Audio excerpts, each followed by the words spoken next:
Mr. Patterson, you may have already seen this, but I think Councilmember Moore is on attendees instead of panelists. And wait a minute, there he is. You're already on top of it. Thank you.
All right. I'm going to check in with City Manager Obid and see if staff, if we're ready to go tonight. Thank you, Mayor. We are ready to go. All right. Well, with that then, I'd like to welcome everybody to our regular joint meeting of the Cotati City Council and the successor agency to the former Cotati Community Redevelopment Agency for Tuesday, June 28, 2022. And with that, I'll jump right to number 2 because we have a rather full agenda tonight and ask our city clerk if we could have a roll call, please. Councilmember Ford. Here. Councilmember Moore. Here. Councilmember Sparks. Here. Vice Mayor Harvey. Here. Mayor Landman. Here. All right. And before we move on, I'm going to ask the city manager if he could take just a moment and introduce the members of the staff who are joining us tonight. Mayor, members of the council, so myself, Damien Obid, city manager, of course. We also have Michael Parrish here, our chief of police, Angela Corder, our director of administrative services, Craig Scott, our director of public works, city engineer, Noah Hausch, our director of community development. We also have JP Harries here, who is our senior planner. And then John Bacher, our city attorney. And then last but not least, we have Kevin Patterson, our deputy city clerk, and Carrie Bahan. And that is it, Mayor. Excellent. Well, thank you very much. And next, I'll ask everyone to join me in the Pledge of Allegiance. I pledge allegiance, to the flag of the United States of America and to the republic for which it stands, one nation, under God, indivisible, with liberty and justice for all. Thank you. All right, that brings us to item number 4. This is an action item, and this is approval of the minutes and notice of waiving a reading of all resolutions and ordinances introduced and or adopted under this agenda. So I'll begin by asking first if there's any additions or corrections to the minutes from the council? Mayor, sorry, there's no minutes attached in this item. That's going to make that real easy for the council. Thank you. This is what happens when you have an 880-page packet. All right.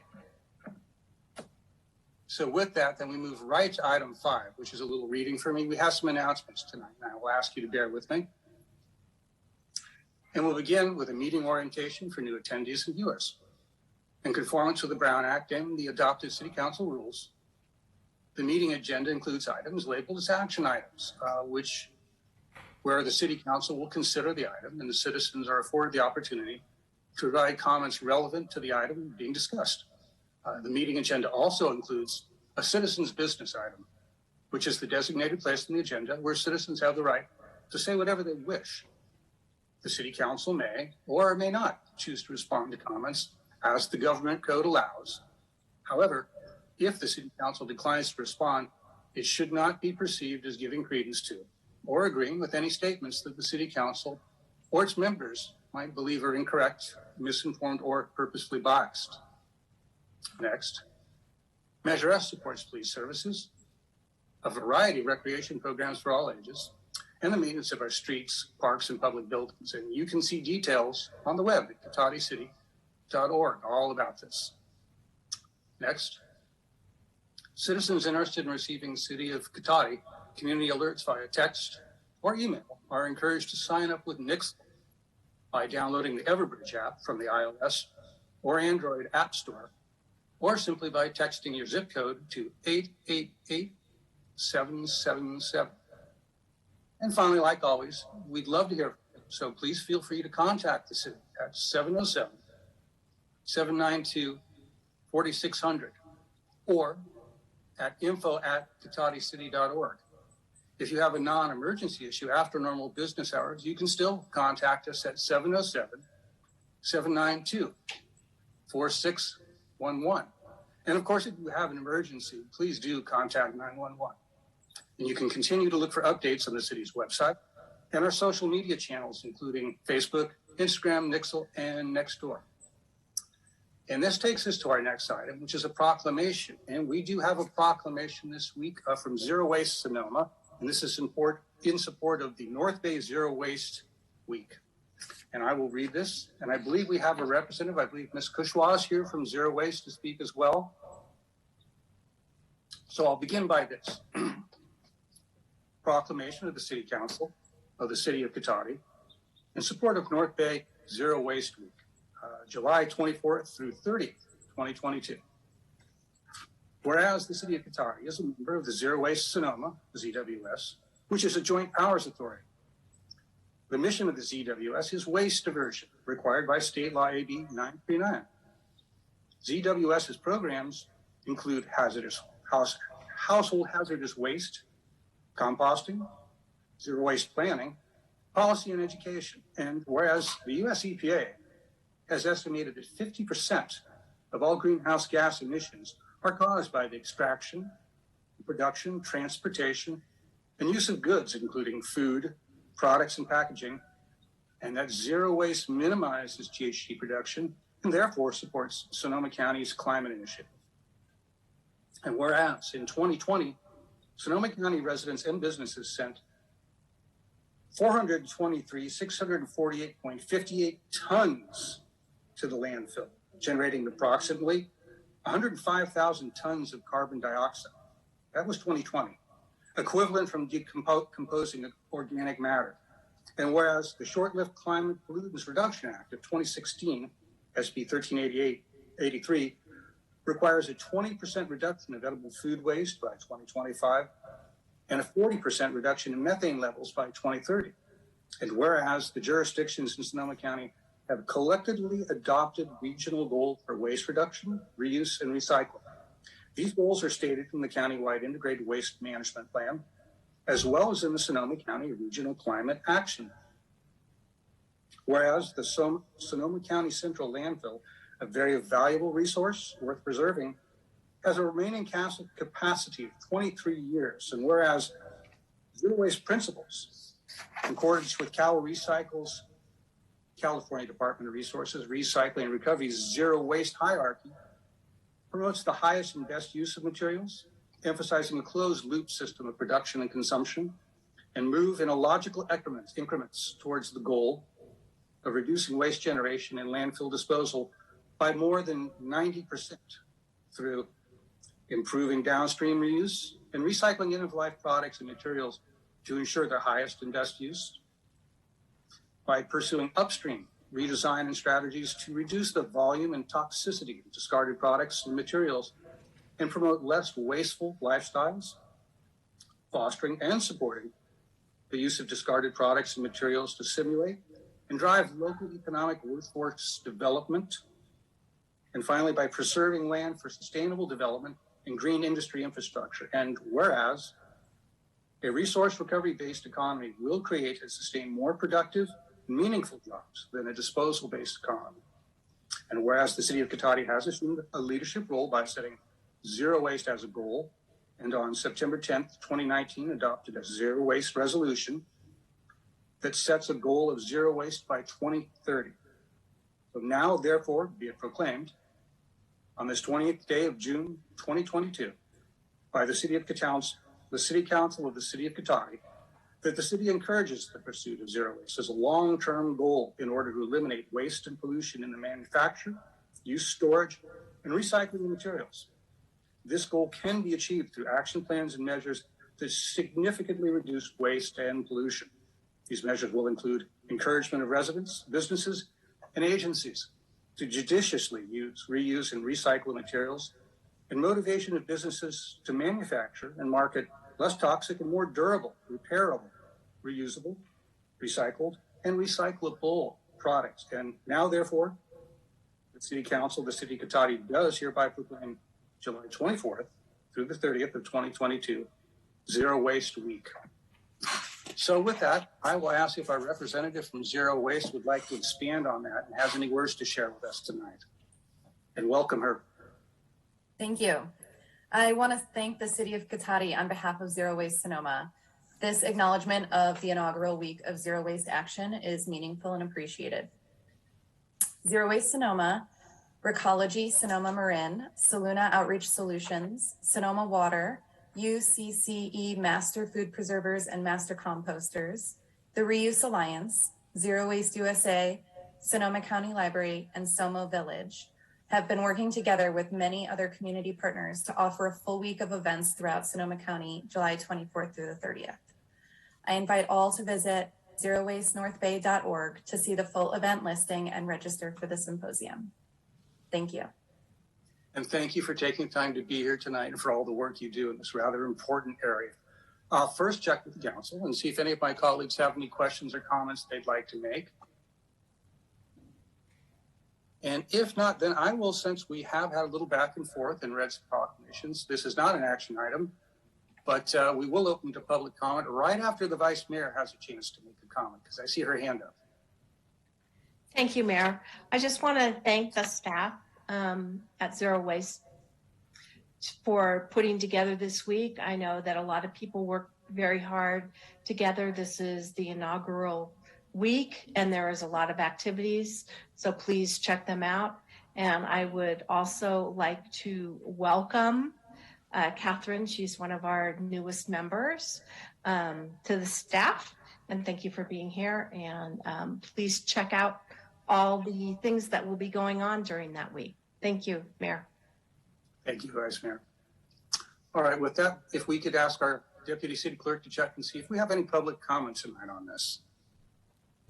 Thank you, Mayor. Speaking to our attendees tonight, if you'd like to make a public comment, please use the raise hand icon, or if you're dialing in, dial *9.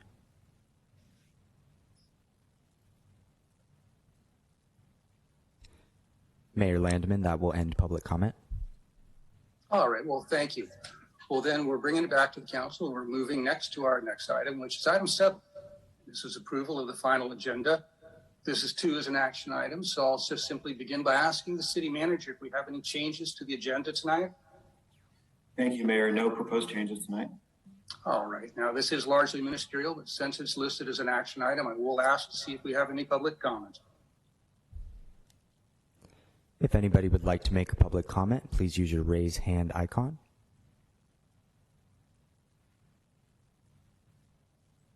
Mayor Landman, that will end public comment.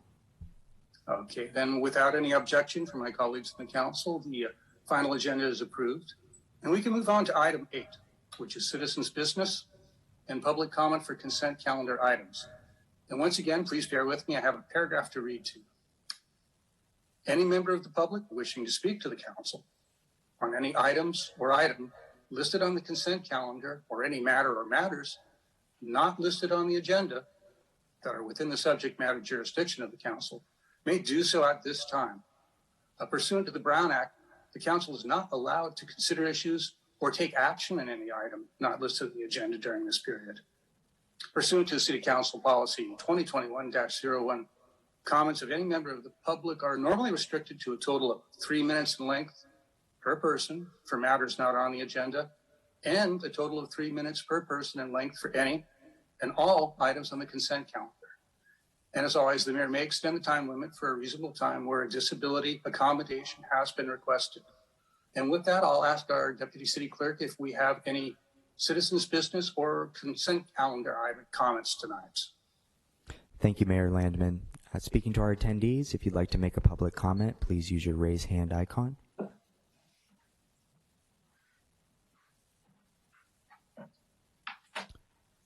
Mayor Landman, that will end public comment. Okay, so this then takes us to our consent calendar. We have 9 items, A through I, excuse me, and I'll begin tonight by asking if any council member wishes to pull any item. And seeing no hands, then I will look to see if somebody would like to move passing this and somebody would like to second it. Move to approve the consent calendar. We have a motion from Vice Mayor Harvey. Do I have a second? Second. And a second from Councilmember Ford. Could we have a roll call vote, please? Councilmember Ford, Yes. Councilmember Moore, Yes. Councilmember Sparks, Yes. Vice Mayor Harvey, Yes. Mayor Landman. Yes. All right, that takes us through quite a bit and brings us to item 10, which is direction on future agenda items. And I'll ask if any of my colleagues have anything they'd like to propose for a future agenda item tonight. All right, I'm not seeing anything. I do have something I'd like to bring forward. As we all do now, I have gone through the city manager process, and the item that I want to suggest is, unfortunately, a little large and a little complex to currently fit in right now. So it will have to be added to the future, to the next available budget or mid-year hearing, perhaps longer.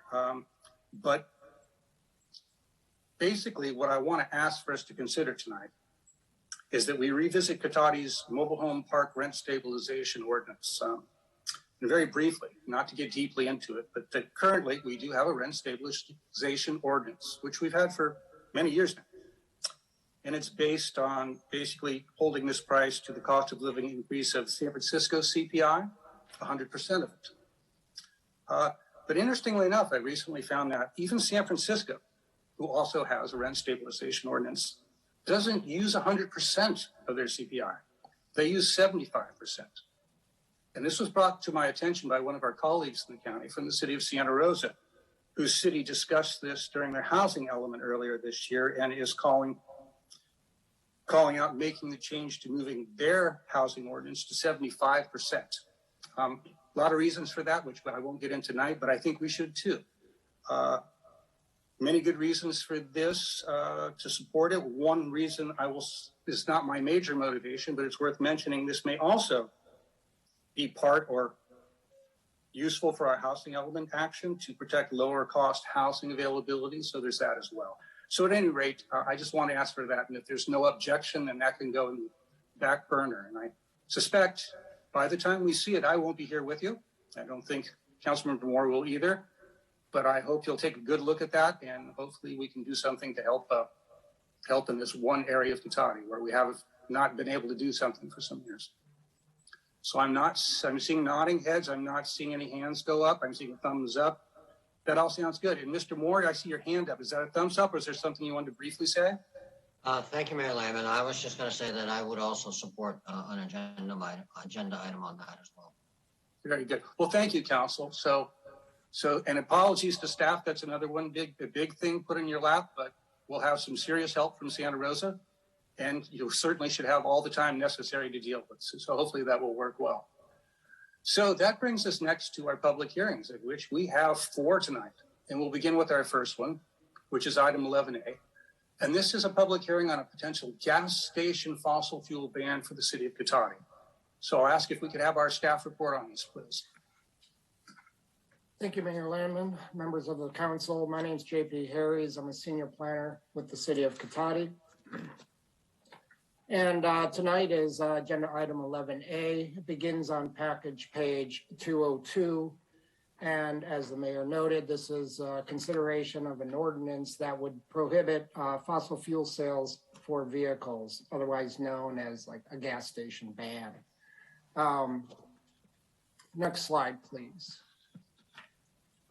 Before I get into details, let me just tell you what the proposed ordinance does. It would prohibit new and expanded service station infrastructure that stores, conveys, and dispenses fossil fuels to vehicles.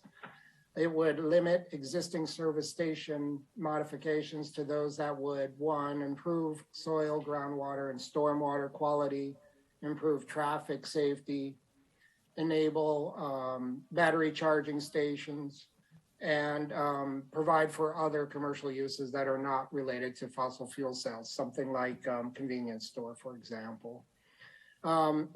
Excuse me, it also clarifies the approval requirements and permissible locations for battery charging stations, which is essentially citywide, which we'll discuss. And it defines specialized terms, including an amendment to the land use title service station that to clarify that they are limited only to non-fossil fuel sales. Next slide, please.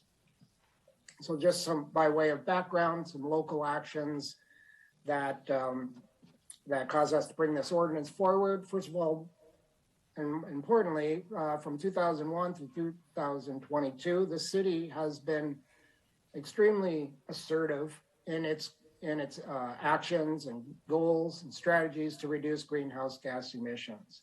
And on page 270 of your packet, I have an exhibit that goes through a laundry list of items that the city has undertaken. And I don't even think the list is complete, but it's a good shot. And anyway, it's something to be proud of. And then in March 2021, Petaluma gained pretty much international news recognition because of their ban on future gas stations. As far as we know, it's the first in the nation to do so. Following that, there was voiced a lot of interest from a lot of other jurisdictions, and Cotati included, that they also wanted to see similar proposals come before the city council. And part of that resulted in an RCPA, the Regional Climate Protection Authority of Sonoma County, adopted resolution 2021-003 in September of 21. And that recommended that the county and all incorporated jurisdictions cease processing of applications for and permitting of new gas stations or expansions of existing gas stations in their local jurisdictions.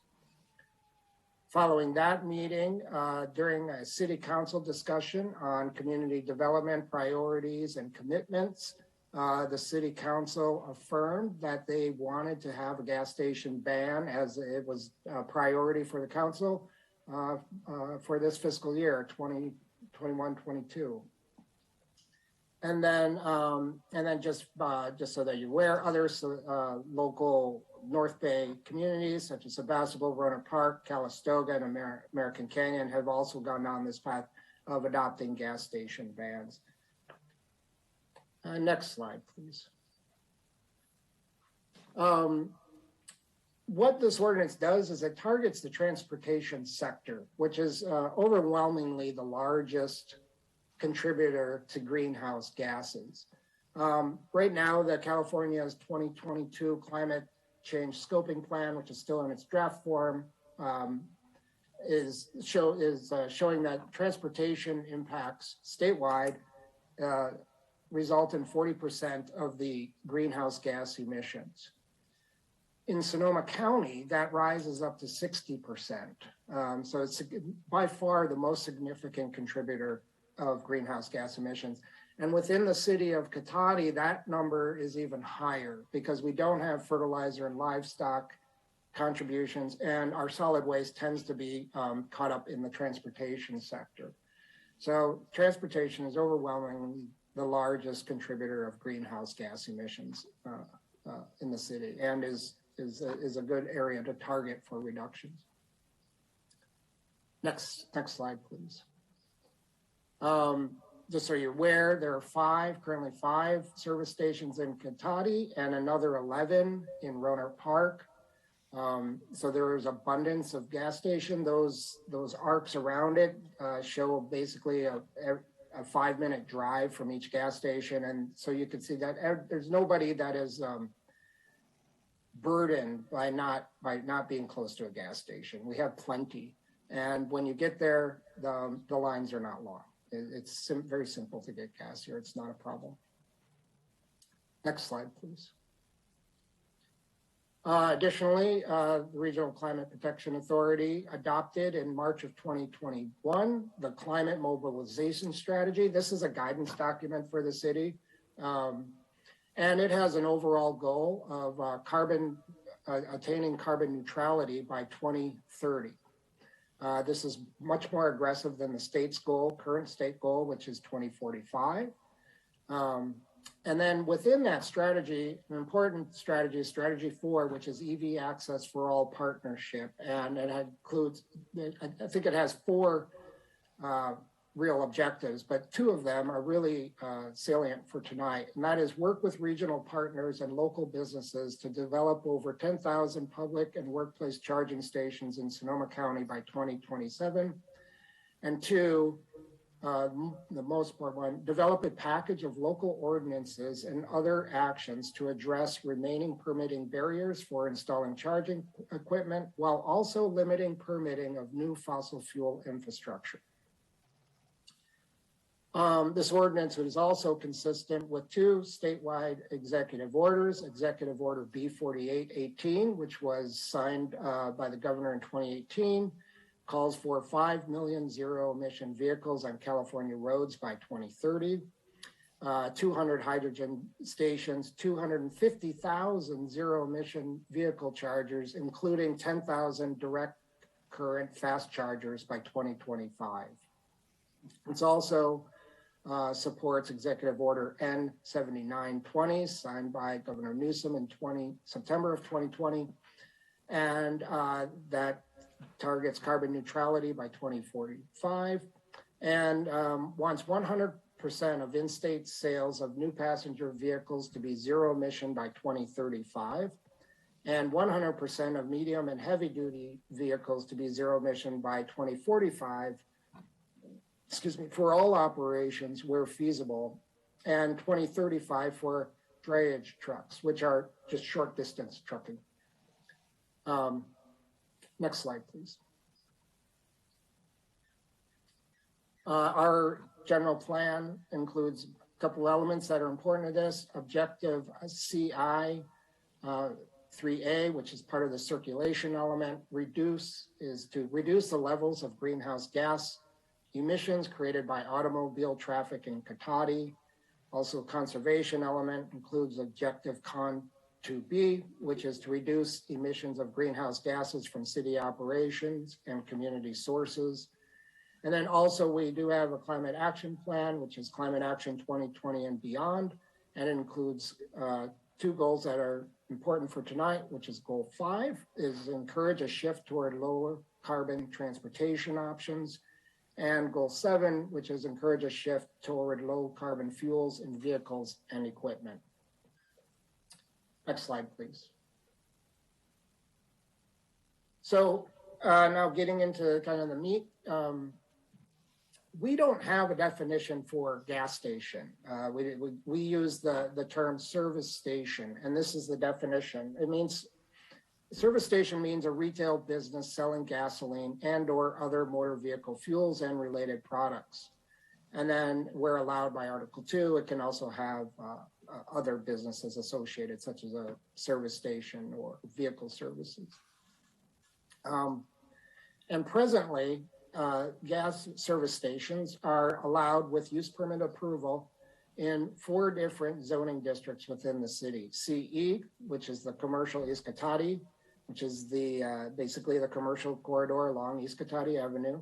CG, which is commercial Gravenstein Highway, same thing, commercial corridor along Gravenstein Highway.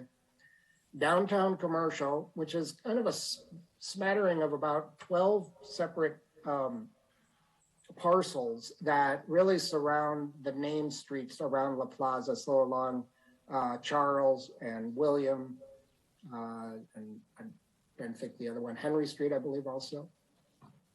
There's only about a dozen parcels that make up that. And I'm not sure why they weren't incorporated into the downtown specific plan, but they weren't, and they remain there.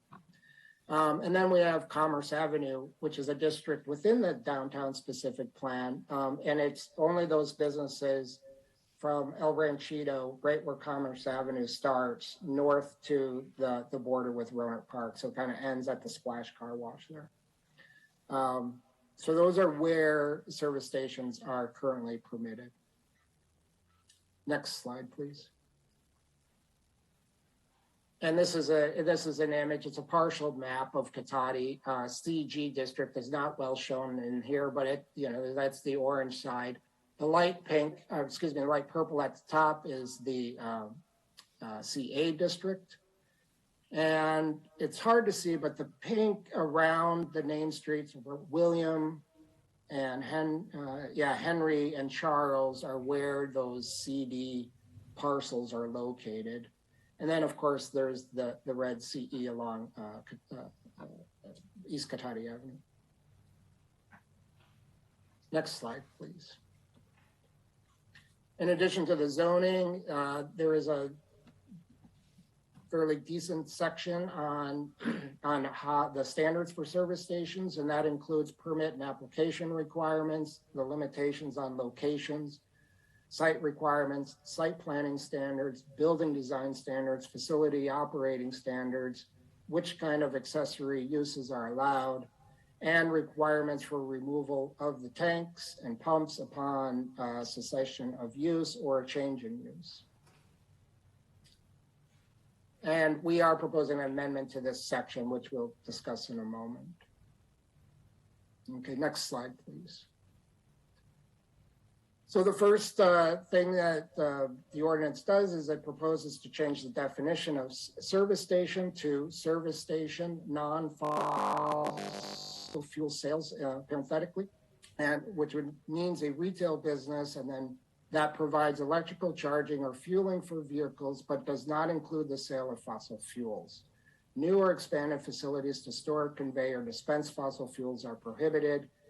And then we highlight where allowed, a service station may also include vehicle services, convenience stores, and or other commercial uses, which are separately defined and regulated in the code as separate land use types. So as you can see the strikeout, so essentially it strikes out the gasoline sales and makes it an affirmative statement that fossil fuels are not allowed. Next slide, please. It also adds a large section to section 42.180, 17.42.180, excuse me. Which again reiterates that the sale of fossil fuels for internal combustion engines is prohibited, and it discusses what that means, and that includes pretty much all fossil fuels, and gasoline, diesel, compressed natural gas, high ethanol blends, propane, liquefied petroleum gas, and then it describes what can be done at service stations. So you can make modifications to improve the environment through soil, water, stormwater improvements, and of course, if there's any remediation that needs to be done, you can make changes to accomplish that. modifications to improve traffic safety or pedestrian or any kind of vehicle and pedestrian improvements. And of course, if you wanted to add battery charging stations, that would be an allowable action, as well as we would consider changes that would incorporate commercial uses into service stations going forward, other than the service station itself. And that would also, and they wouldn't include fossil fuel sales, obviously. Next slide, please.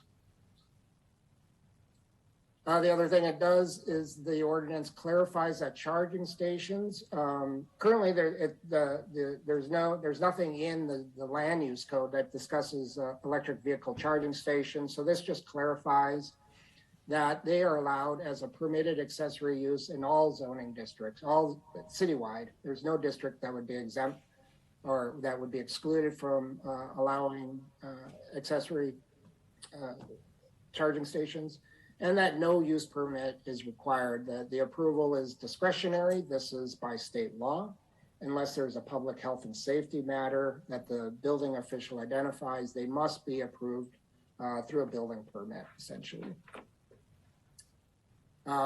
Next slide, please. It also includes some new definitions. Electric vehicle charging station is defined. And I will note that this definition is in the Cotati Municipal Code. It's actually in chapter, I'll come back to it, I think, but 14 something. It has more where the building code information is there. We've taken the same definition from that section of the code and brought it forward into the land use code. So there's nothing new there, but we wanted it to be there since it's now part of the allowable use tables. We need a definition, so we use the definition from chapter 14. And we're clarifying that the fuel dealer, this would be something where the propane sales, for example, that this ordinance is not intended to target those type of businesses that sell propane in bulk. But it is simply limited to service stations. So that's a fuel dealer would be somebody like McPhail, for example, and which this ordinance is not targeting, and we just want to be clear about that. Next slide, please. I have one other moment. Well, and then, so we brought this to the Planning Commission. And we had the ordinance looked a little bit different than what is presented tonight, and we had a really good discussion. And I also had some discussions with Congas, which is an advocacy group within Sonoma County that doesn't want to see future gas stations in Sonoma County. And we worked on a few different ideas and changes to it. So the original ordinance had provisions for fueling hydrogen fuel cell vehicles. Pretty much the public that spoke at the Planning Commission and the Planning Commission itself did not want to see the new provisions. They kind of preferred that the ordinance is silent on this issue. There are problems that may present itself with hydrogen fuel cell vehicles, and it's probably something we'll look at in the future. But for now, hydrogen fueling is just not a demand here. In fact, there's not a single hydrogen fuel cell facility in all of Sonoma County, and I believe only one in Mill Valley and Marin County. So they're just an exotic thing at this point. We had originally we were going to define, staff proposed to define service station with the parenthetical alternative fuels only. The commission's preference was service station, non-fossil fuel sales. There was some nuance in this, but we understood it and we were happy to make that change. And then at the same time, when we were looking at the zoning districts where gas stations were allowed or service stations,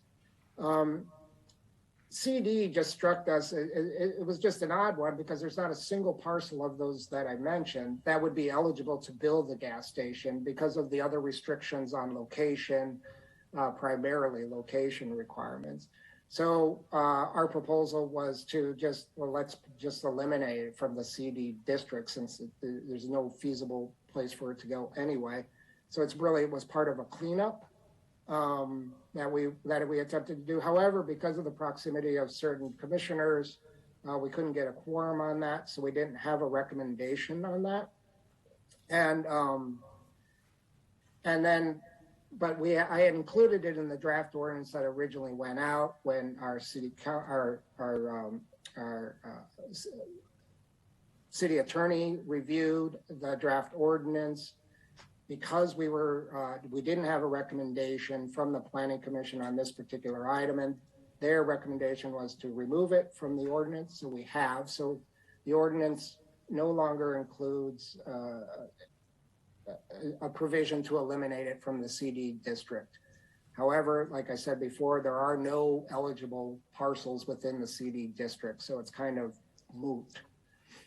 And anyway, they unanimously adopted resolution number PC 2022-7, which is on packet page 2014, which recommended approval of this ordinance, city council approval of this ordinance with the changes that I've highlighted here.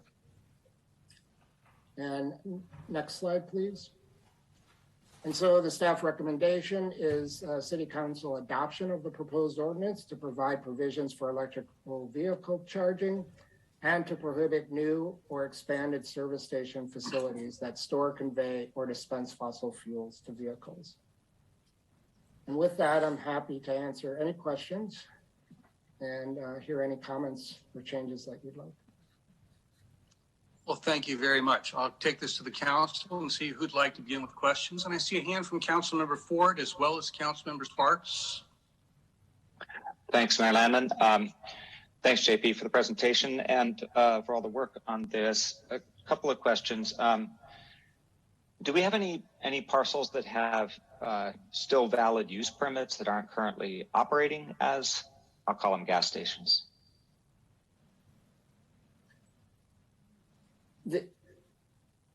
Should I answer this right away, Mayor, or would you like to? Okay. Well, is that okay, Mayor Landon? It would be fine, yes, please. Okay, thanks. The only one, and I've done some research into it as part of a zoning research we did for the sale, but the Splash Car Wash right at the northern end of Commerce Avenue used to have fuel pumps. Those were removed, I want to say 2018, I believe they were removed, and that site's under remediation currently. In reviewing it, I didn't find a use permit. I could find a lot of stuff related to the car wash, and I suspect that it's because that use existed prior to the city being incorporated.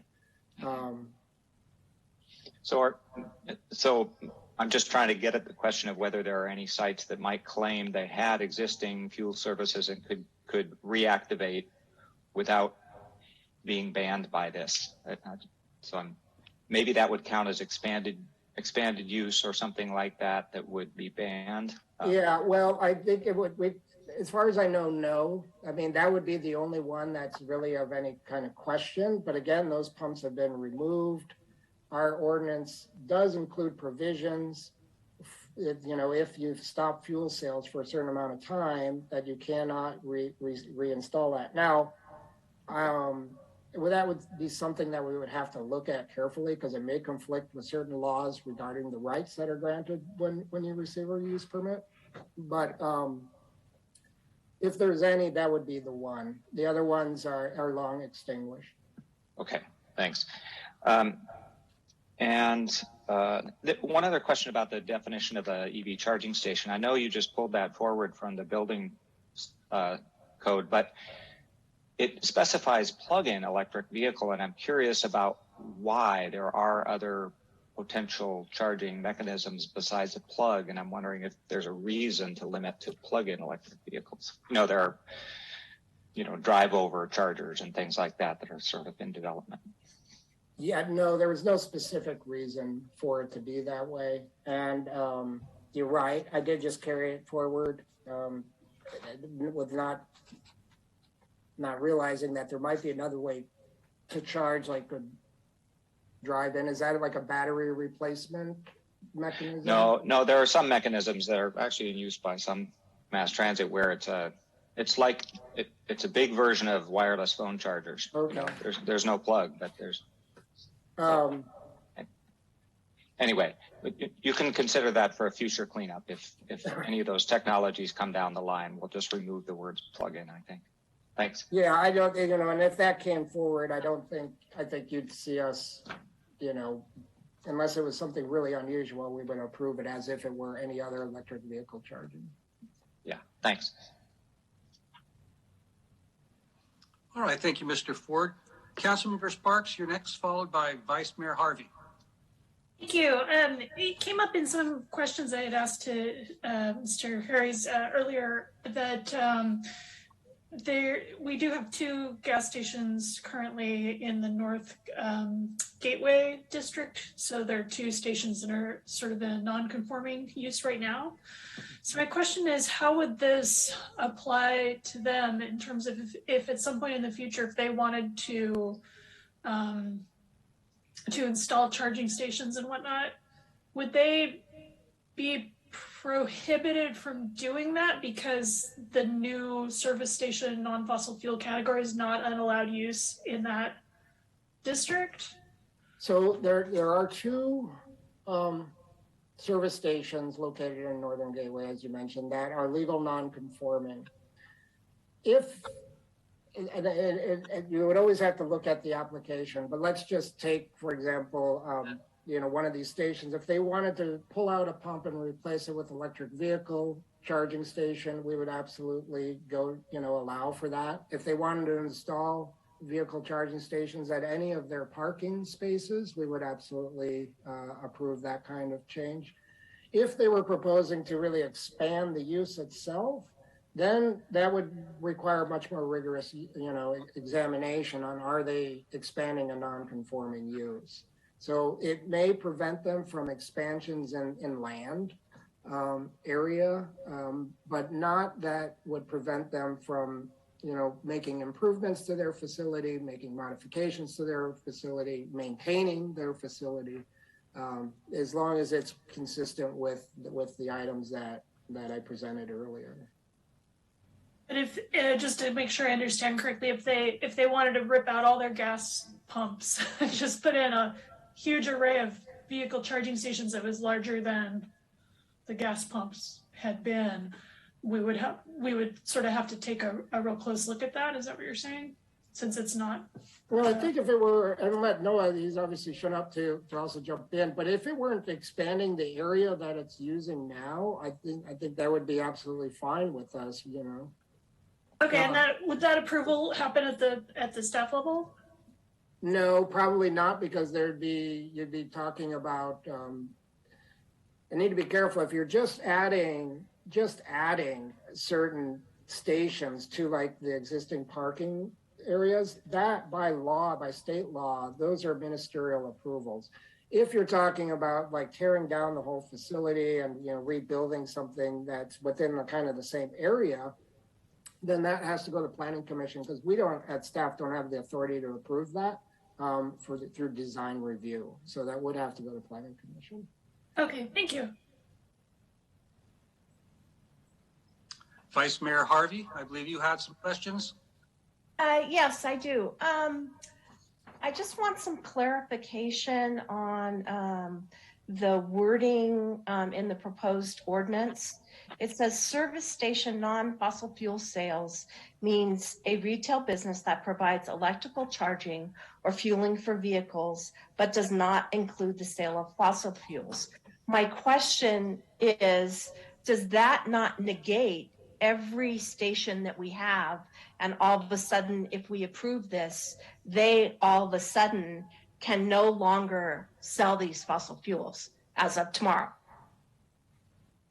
No, any station now can continue with its operation. So it basically that particular aspect of their business becomes a legal non-conforming situation. Either they were, hopefully that answered it. Okay. Yeah. So we are not shutting down every gas station in the city by those words. No, we're not. No. Okay. I just, because the way it reads, it sounds like. That's certainly not the Sudden- intention. No, it's to understand that there's no new or expanded facilities. But it doesn't exactly say that. Yeah. It doesn't say that. And that's what concerned me is Well, later on it says I that. go to B1 of like that on package page 206, for example, where you see B1, this is the section that will discuss what it falls within the section for service station. Okay. And if we want to do some word tweaking, I'm happy to, but it says B1, just right there, new facilities and expansions of existing facilities that store, convey, or dispense fossil fuels shall not be permitted. Okay. There's nothing that says they can't do that. And we couldn't do that anyway. They have vested rights to continue with their use unless we took actions through hearings and due process to change that. Okay, that was just my concern. The way that was worded, it didn't imply that it was only new ones. It just basically said all. Yeah, I would think of it something similar. I don't think it says all new and expansion. Well, it changes the definition of service station. Mhm. And so if what these people have is a use permit as a service station, and we've changed Mhm. the meaning, does that, Yeah. that was my only concern is, all of a sudden, we have zero because we don't, well, that's not the intent. I believe unless you have some recommended wording, I believe that it works. yeah. And again, we don't have the ability to do that. Okay, as long as Mr. Bacher, who is our attorney, who is, versed in these things, thinks that will protect the ones that are already there and the intention is for new ones, then I'll be okay with that. I mean, he is our legal expertise on that, so I would defer to him.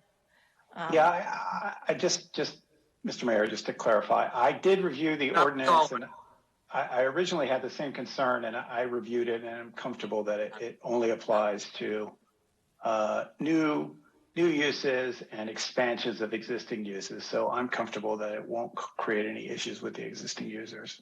Okay, if you're comfortable, I'm comfortable. Then my second question has to do with this whole thing around the CD. You were able to find a map. I could not find a map. I was digging around in the Muni Code, and what I did find is the definition for CD.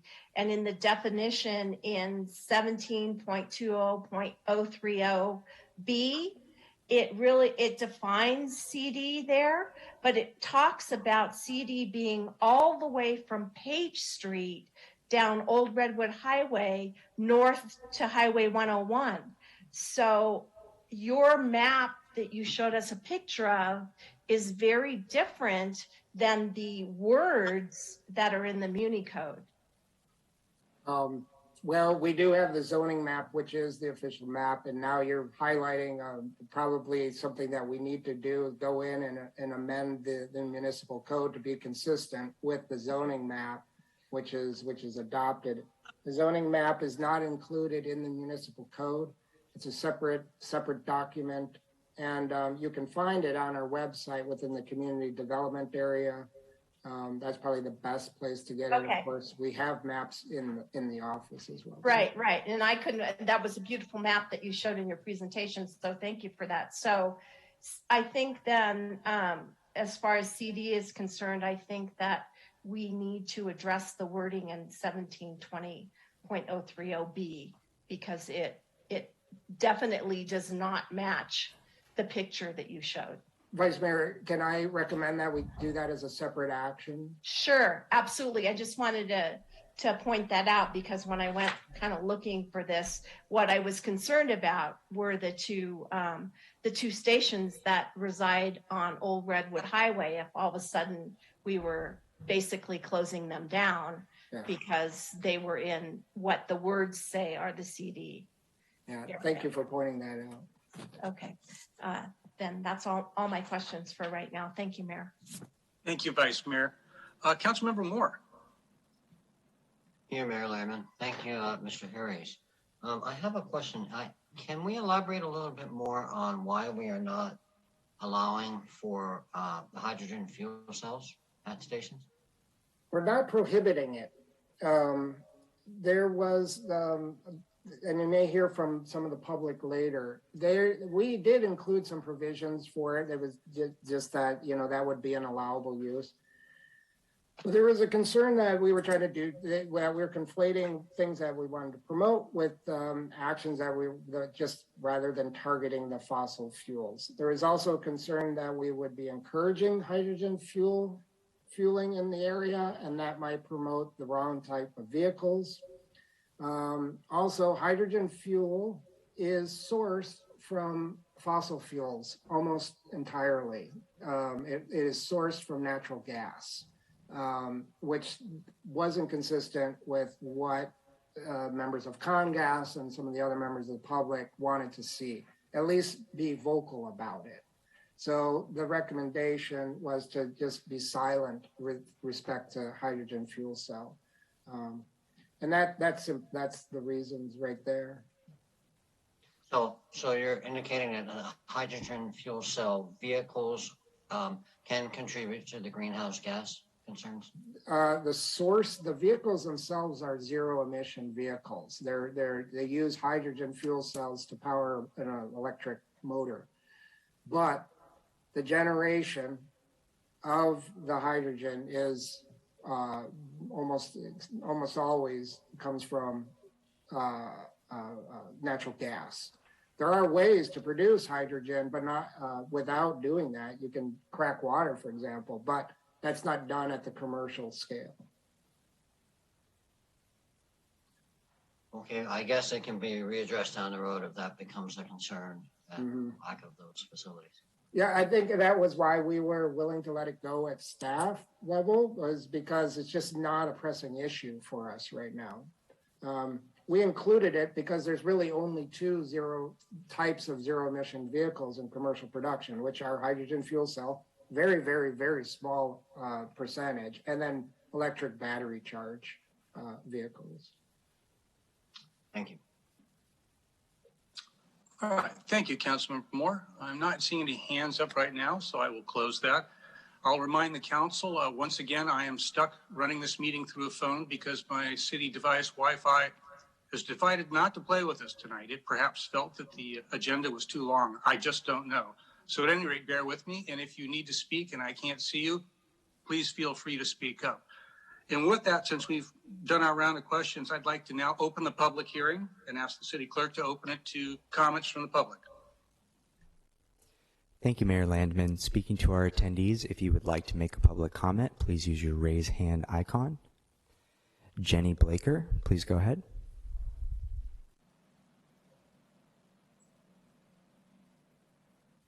Hello, good evening. I'm the co-coordinator of the Coalition Opposing New Gas Stations, Congas, and a resident of Cotati. And I'd like to thank the staff, JP Harris particularly, for doing so much detailed research and the fantastic presentation.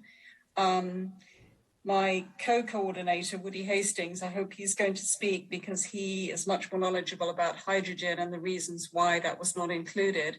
I think this is a fabulous ordinance, and I would just urge you, encourage you, hope that you will pass it exactly as it is with no changes. There was a lot of discussion about details at the Planning Commission level, and I think a lot of the questions and concerns got ironed out then. And there are so many good reasons to say no more new gas stations. And yeah, it's only about the new ones and existing ones expanding, and this wouldn't impact existing ones at all. Just want to say a couple of things that weren't mentioned was the pollution that gas station cause in terms of air pollution. They always leak. There's always problems with leaks and spills getting into waterways. And we do have the abandoned gas station site at the northern end of Katati, which I think began to be cleaned up in 1989. And I think that was finished in last year. I mean, it's a long time. And the danger of that one was something to do with water leaking into gasoline leaking into the drinking water. So there are other reasons apart from the climate crisis to do this. And in addition, people worldwide are impacted by fossil fuels. Wherever there's drilling and pipelines and processing and transportation, almost always affecting people of color or low-income communities and indigenous people disproportionately. So that's another reason why we think it would be good to start banning new ones, and the existing ones will continue as long as there's a need for them. Thank you very much for the opportunity to speak, and please do approve the ordinance exactly as it stands. Thank you very much.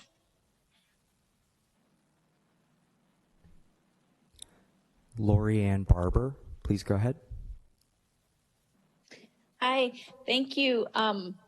Lori Ann Barber, resident of Katati. I want to thank the city for taking up this issue, and thanks to the staff for all the work on this. I'm strongly in favor of this ban on new fossil fuel infrastructure in Katati.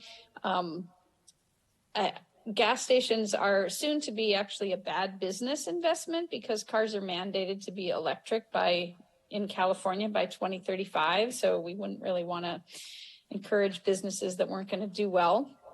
And we don't need any more gas stations in Katati right now. As already stated, there's plenty of access and nobody really waits in line to buy gas, unless maybe you go to Costco. It's important for our city to join the other cities in Sonoma County in creating the future that we want with less greenhouse gas emissions.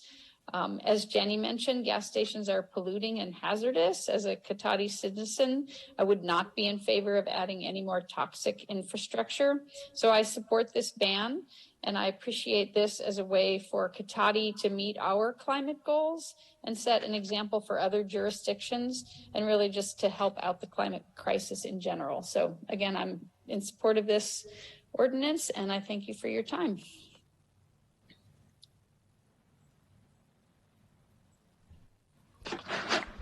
Richard J. Sanghas, please go ahead.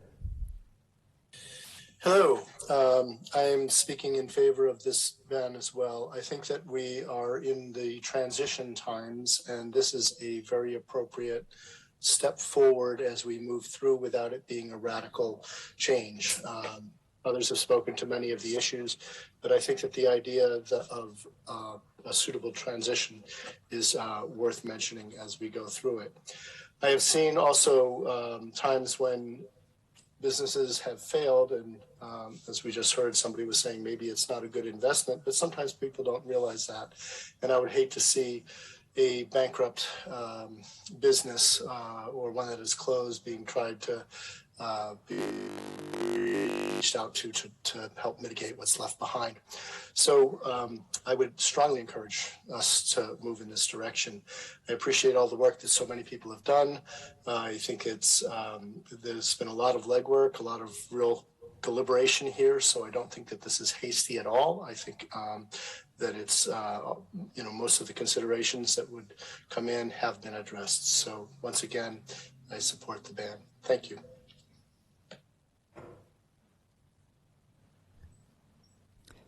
Mayor Landman, that will end public comment. Very good, thank you.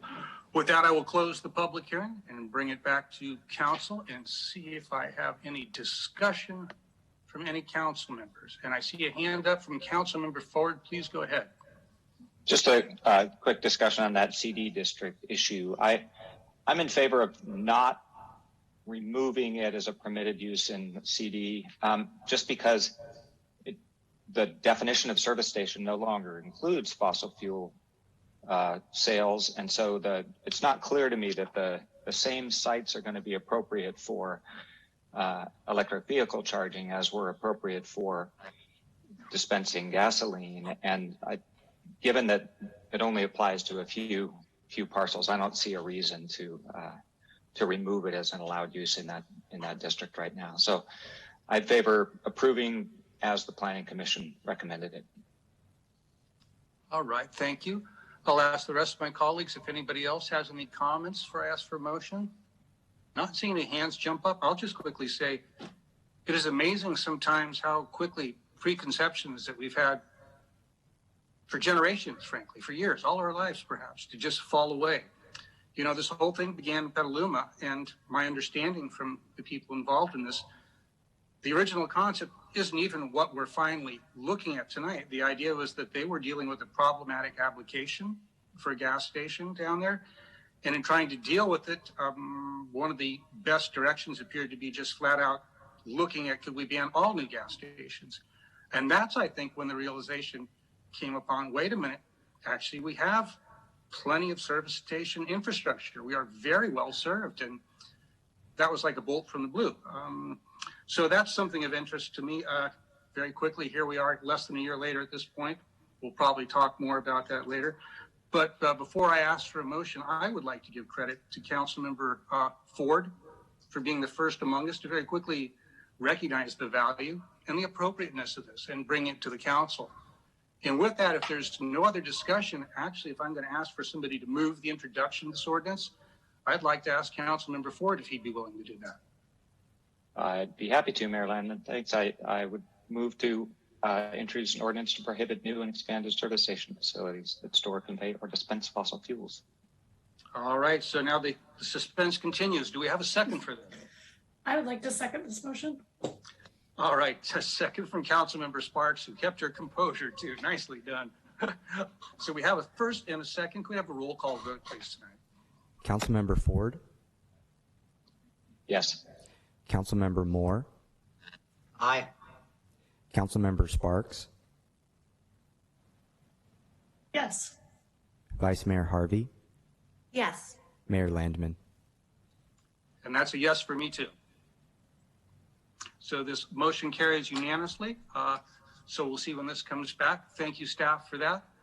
And we move on. We have yet another public hearing. This is item B under public hearings, and this is a public hearing for our lighting and landscape assessment districts to approve, report, and authorize assessments.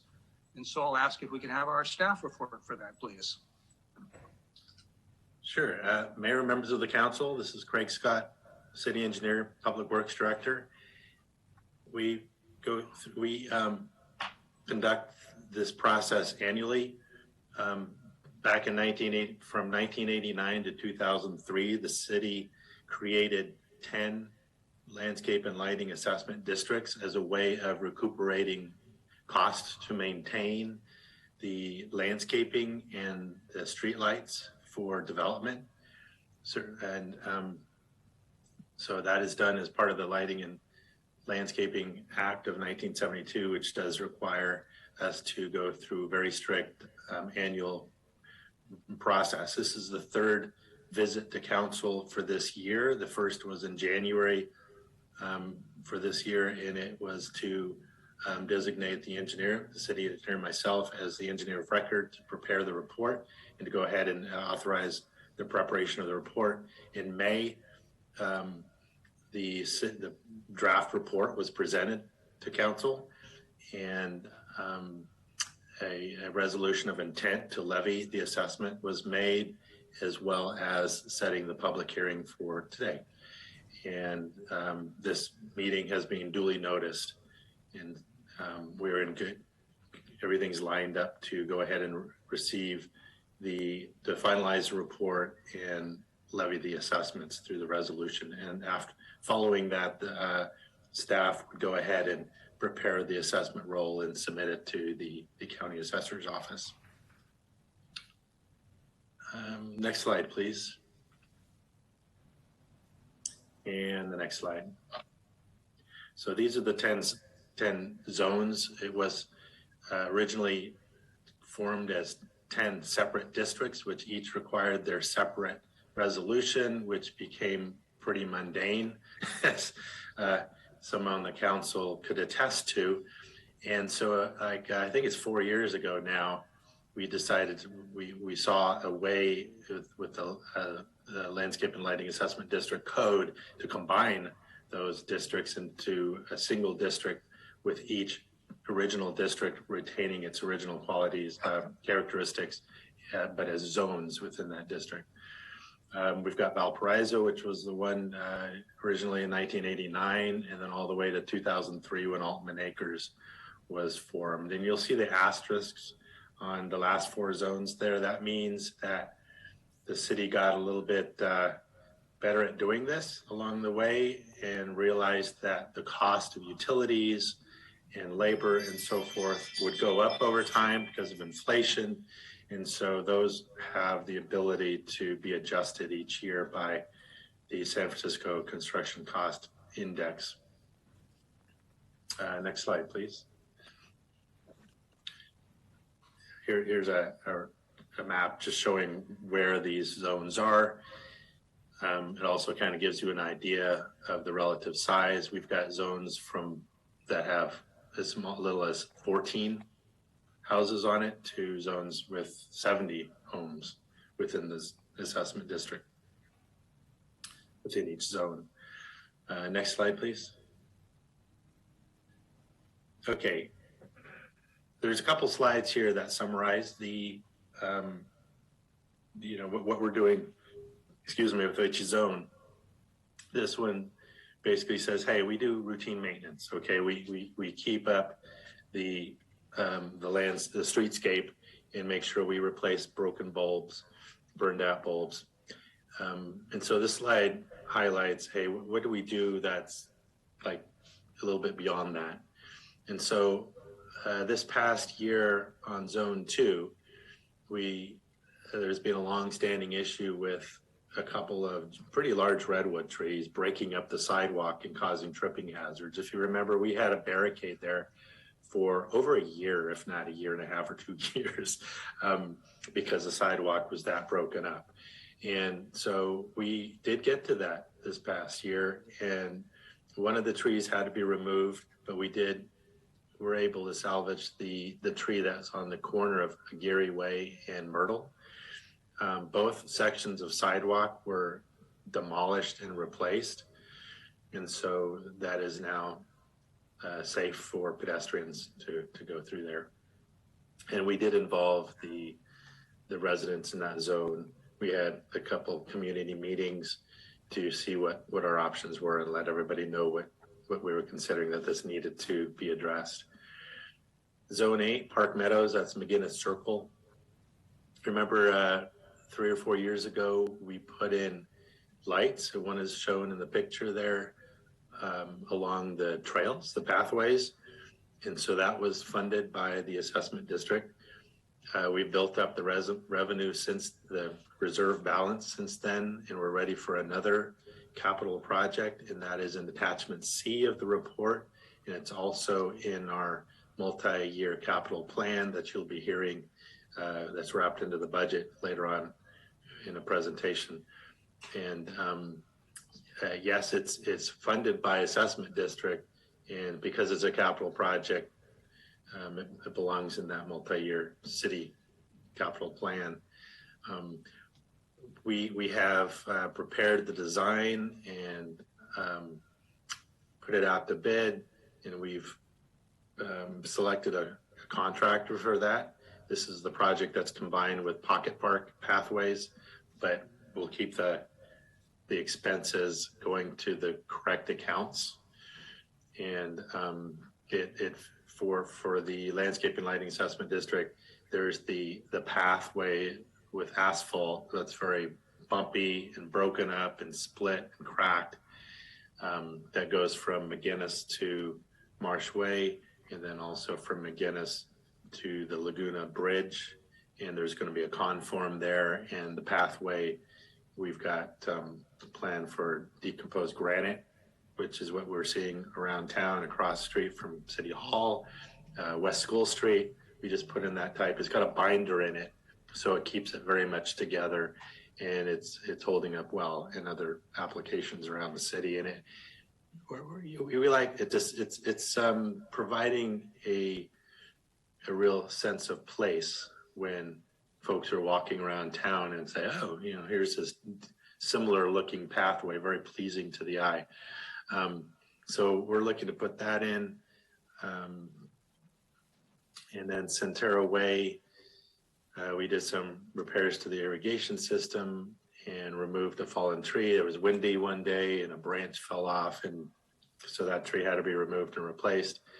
And I'll speak to this later. It sounds like a trivial thing, but when these assessment districts only collect about $1,000 a year, and they built up reserves of maybe $1,300, and you're saying, oh, that's 100% of our annual assessment. That's a lot of money. It could get pretty much zeroed out when one branch falls off a tree or irrigation system needs to be repaired. And then finally, Zone 10, Altman Acres. So there's a section of streetscape. If you go along Old Redwood Highway, just south of Myrtle, on the east side, that streetscape was installed back in 2003, and nothing but just routine maintenance was done to that. So you'll see tattered weed barrier there and some shrubbery that's looking diseased or dying. So we're looking to replace take out the mulch and the irrigation and that tattered weed barrier and replace the vegetation, do new plantings there. Next slide, please. Okay, our first of a couple of summary slides with the numbers in them. So this one shows the three columns there with the numbers. The 21-22 is the assessment that was assessed this past year. Okay, and you'll notice for the first 6 zones, they stay the same. All 3 of those numbers across the columns are the same because, again, we did not build in that inflation adjustment factor to those zones. So, I mean, what really makes that point is back in 1989, we sort of costed out, hey, this is what it costs to maintain, to pay for water and streetlights, bulbs and everything else. And over 30 years later, those costs have gone up, and yet our assessment has stayed the same for those zones. The middle column is the current maximum assessment, and so that applies to the last 4 zones. The construction cost index is taken from the zone's inception to January 1st, 2022, multiplied by that original assessment. And that's the annual assessment we can charge without a protest vote. So we can hold this public hearing and go ahead and assess that charge. And we choose not to do that. So the third column, the final column of numbers there, you can see are quite a bit below the maximum annual assessment that we are allowed to assess. And we increase that. We kind of look at that number and increase that relative to what the year-over-year CCI is. And for this past year, it was 9.2%. So pick your jaws off the floor. It was quite a bit of a jump this year in inflation. Realizing that that's a high number, we went ahead and ratcheted it down and capped it at 5% for zones 7 and 8. We have an operational deficit for zone 9, Centero Way. So we bumped that up to about 7%. Well, not about, we're proposing 7%. And zone 10 is actually increasing its reserves by about $3,000 to $5,000 a year. It's a very healthy zone. And so I met twice with the HOA there and listened to what their concerns were. We came to sort of an understanding that a 5% reduction of their assessment was made sense. And we went a step further and said a reserve target of $20,000 made sense as well, because we're getting quotes for redoing that landscaping and they're coming in at $25,000. And so that's only needed well, ideally, we wouldn't be waiting 12 years. We'd do it every 5 or 6 years or so. Next slide, please.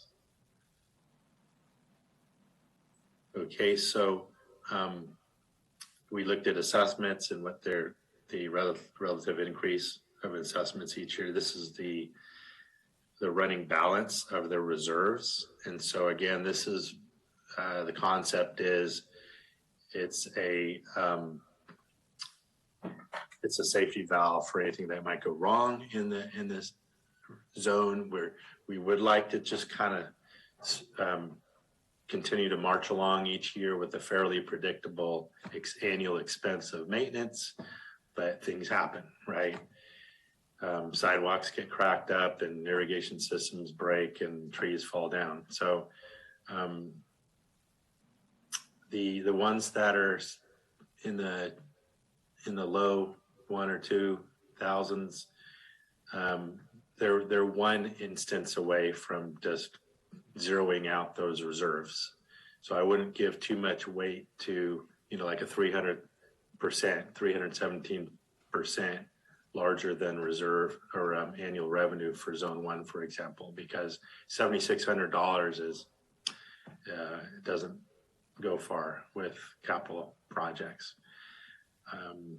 And then all of these zones, I have a summary slide on sort of a status update, kind of a state of the zone, if you will, for these.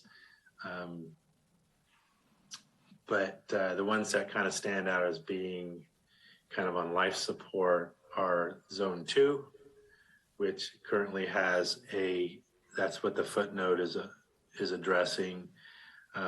Its general fund loan balance is now approaching $50,000. So it has an operational deficit where it's like $300 or $400 a year. It goes into the red just for maintaining the streetscape along Myrtle Avenue there. The other one I wanted to point out here, and I'll repeat this again on the other slide, is Centura Way. It has that operational deficit. And so there's time for us to correct that. And one of the steps there was increasing the assessment by 7% this year. That's not going to do it. I think we're going to need several years of increases to get that to level off. Altman Acres, like I said, they're pretty healthy. They're really healthy. They've got $36,000 reserve balance, and that was something like $30,000 last year, and so it keeps building. It's dropping down to $9,000 because we're planning to do those improvements along Old Redwood Highway. All right, next slide, please. Okay, this is that sort of state of the zones slide, which is new this year. I thought it would be helpful. With zone 1, we're just looking at minimal maintenance, minimal reserves. It just kind of hums along, doing its thing, keeping it looking nice. Zone 2 is the one on life support, and we've got the $50,000 general fund loan. We fixed the sidewalks and tripping hazards. Hopefully, we don't foresee, knock on wood, any more improvements needed for that zone. The sidewalks were, I think the last one we had the maintenance a few years back of where we completely replanted and remulched and redid the irrigation like 5 or 6 years ago, and then this one came along with fixing the sidewalks. But I think it barely has enough revenue each year just to pay for their water, the water they use. Zone 3, 4, and 5, we're looking at same as zone 1. We just do keep minimal maintenance going on and minimal reserves. And even with that minimal level of effort, the reserves are not building. They stay pretty constant. 6 and 7, we've got the revenues are pretty stable. So I think we're starting to look at revenue in those zones that could support some revitalization, refurbishment of those zones. 8, that is Park Meadows. And so that text there repeats what I just said about the project to redo those pathways and decompose granite. And those costs will be, not all of those projects fall entirely within that zone. So some of it will be coming from the general fund, but that portion that's within the zone will be paid by that assessment reserves. So 9 is the Centero Way, and the reserves have been dropping. And so it looks to be depleted in the next 2 years. It's going to go to 0. And to combat that, I've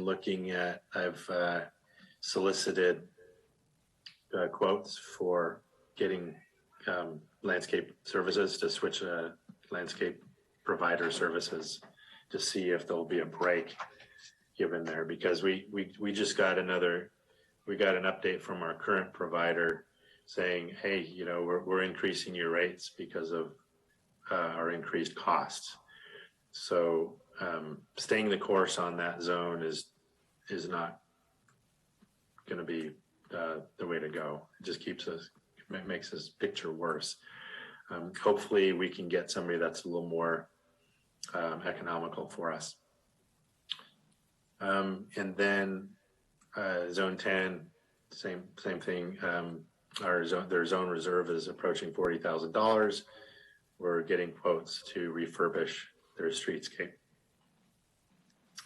The last line there is just to sort of give a window to people into our thinking and how we approach these annual reports. It's a check-in process on the health of each of these zones financially and the appearance, of course.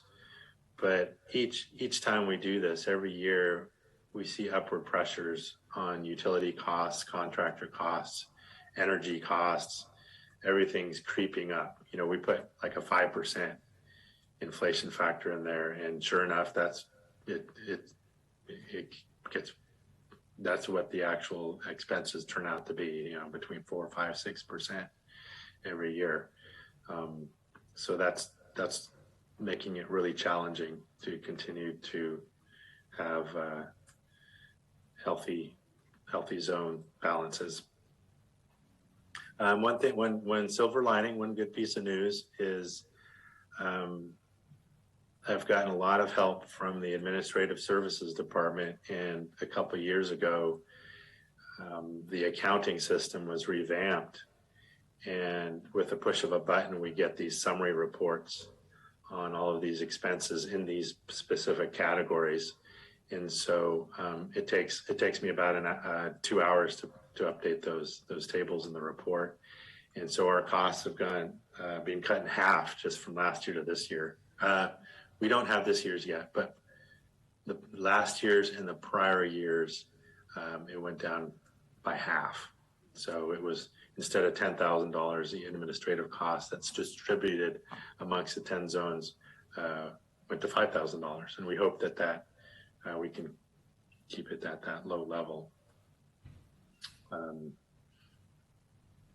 right, so that's the presentation. The next slide is a summary of the recommendation, which is to go ahead and adopt the resolution, which approves the engineer's report confirming the assessment diagrams and annual assessment amounts and levying and collection of annual assessments for the City of Cotati Landscaping Lighting Assessment District for zones 1 through 10, pursuant to the Landscape and Lighting Act of 1972. So with that, I'd be happy to respond to any questions you may have. Well, that's a perfect time to ask the council if anybody has any questions for Mr. Scott. And I see hands from Vice Mayor Harvey and Councilmember Sparks. In that order, please. Thanks for the report, Craig. I feel like a broken record here, but on Quail Hollow, number 2 zone, the assessments that we collect are only about $1,200 and the expenses are about $3,600 and they already owe us money. And I feel like for the last 4 or 5 years, we keep saying we need to do something about it. This is only going to get worse. And pretty soon it's, ultimately going to be, $100,000. They're never going to get, out of this if we don't do something. And I know I ask every year, but we seem to be reluctant to address that with them. But we cannot continue at this pace where we're paying, double what their assessment is, in addition to all of these other unforeseen things. So do you have a plan for that? I think that was the writing was on the wall when we initiated this back in 1989 or early 90s and failed to put in the escalation factor. It's very unlikely that the residents are going to vote to approve including the escalation factor. I think we don't have our options are really limited. I think that's why you're seeing this come back year after year without it being resolved. I don't think we have any options here.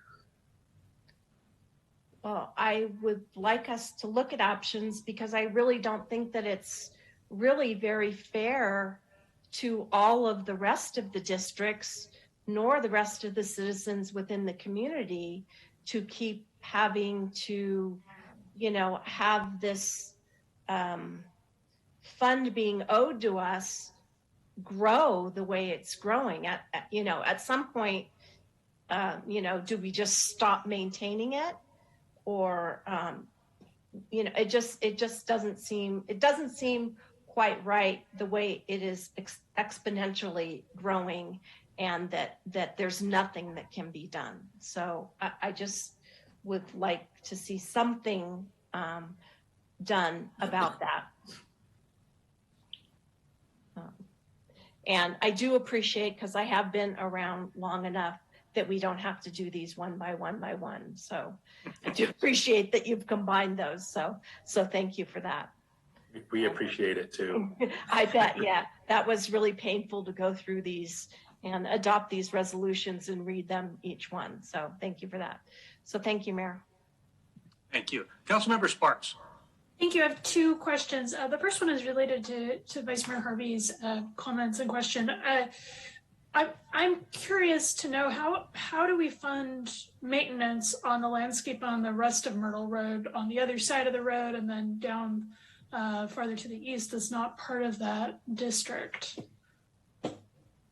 That's my first question. I'll take them one at a time if that's okay. Sure. So looking at that diagram, there is a zone 7 that's on the other side of, I'm sorry. You've got zone 2, which we're talking about, then zone 4 has some streetscape along Myrtle. If you look at the overall diagram, and then but you're talking about the north side of Myrtle, and the city maintains that. There's a number of streetscapes around the city, and this is a big question I get when I go out and meet with these assessment district HOAs is, how come some streetscapes are maintained by the city and some are in assessment districts? So is that just luck of the draw when they were built, and whether we had started with this assessment district program at the time that the development was constructed? It is. I think it took cities a little while to realize that every time they built a house, it was a net loss in their budget. because it costs more to maintain that new infrastructure than they were getting from property tax revenue. So that's when the landscape and lighting assessment district got developed, and it kind of was, this is the order of development that came about from 1989 to 2003. And then that progression continued when 4 or 5 years ago, we used another mechanism, which is the Community Financial District, CFDs. And so we've got, the whole city is now in a CFD. So that would be, anytime a new development comes along, they have to we condition them to annex into the CFD. So it's a continuing, the trend, the theme is the city's trying to make itself whole when new infrastructure comes along. I could see why the residents would be not too excited to vote on increasing their assessment when their neighbors across the other side of Myrtle aren't paying anything for the same service. I have a second question, totally unrelated.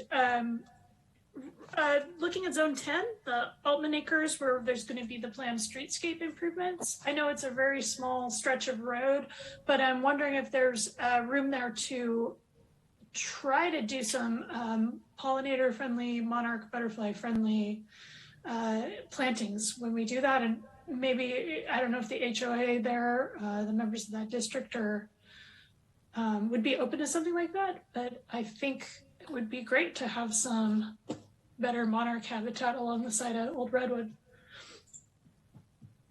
I think how I would present that to the group is have the quote, have that being a requested additional alternate on the bid.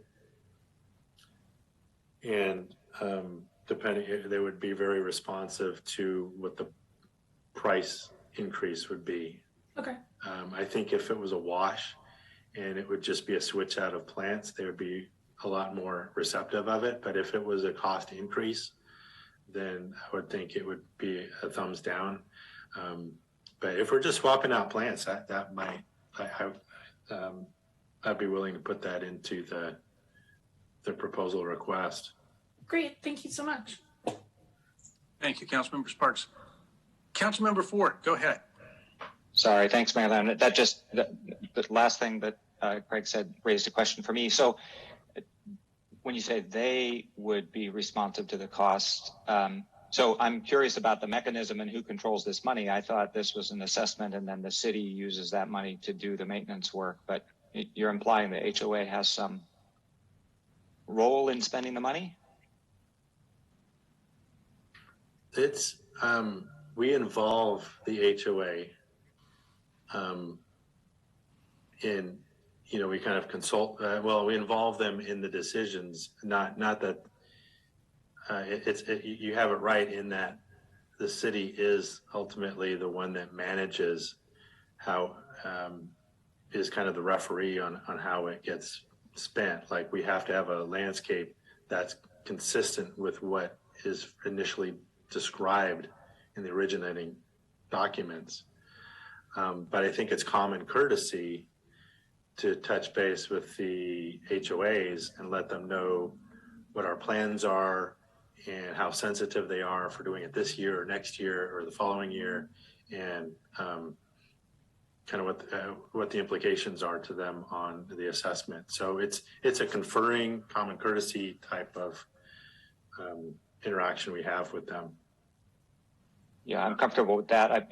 That's a little different than the process you sort of outlined, like in response to Councilmember Sparks' suggestion. So I just think there are a lot of general plan policies that have to do with landscape and pollinator friendly, and we had a discussion a few meetings ago about becoming we didn't act on it at that time, so this isn't an actual policy or anything, but things change over the years, and so to say we need to install the same landscape that was there in 1989 doesn't make sense either. So I'm comfortable with a consultation, but not with an implication that the HOA gets to decide what plants go in. Thanks. Thank you. All right, let's see. I'm going to look one more time. I'm not seeing a hand from anybody else. I have no questions at the moment. I think I'll have a comment when we come back. But since we've gone through questions, what I'd like to do next is open up the public hearing and see if we have any comments from members of the public. Thank you, Mayor Landman. Speaking to our attendees, if you'd like to make a public comment, please use your raise hand icon.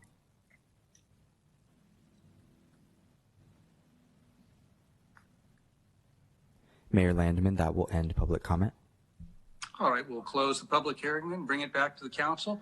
See if we have any further discussion before we look to a motion. Anybody have anything they would like to add or say about this? Going once, going twice?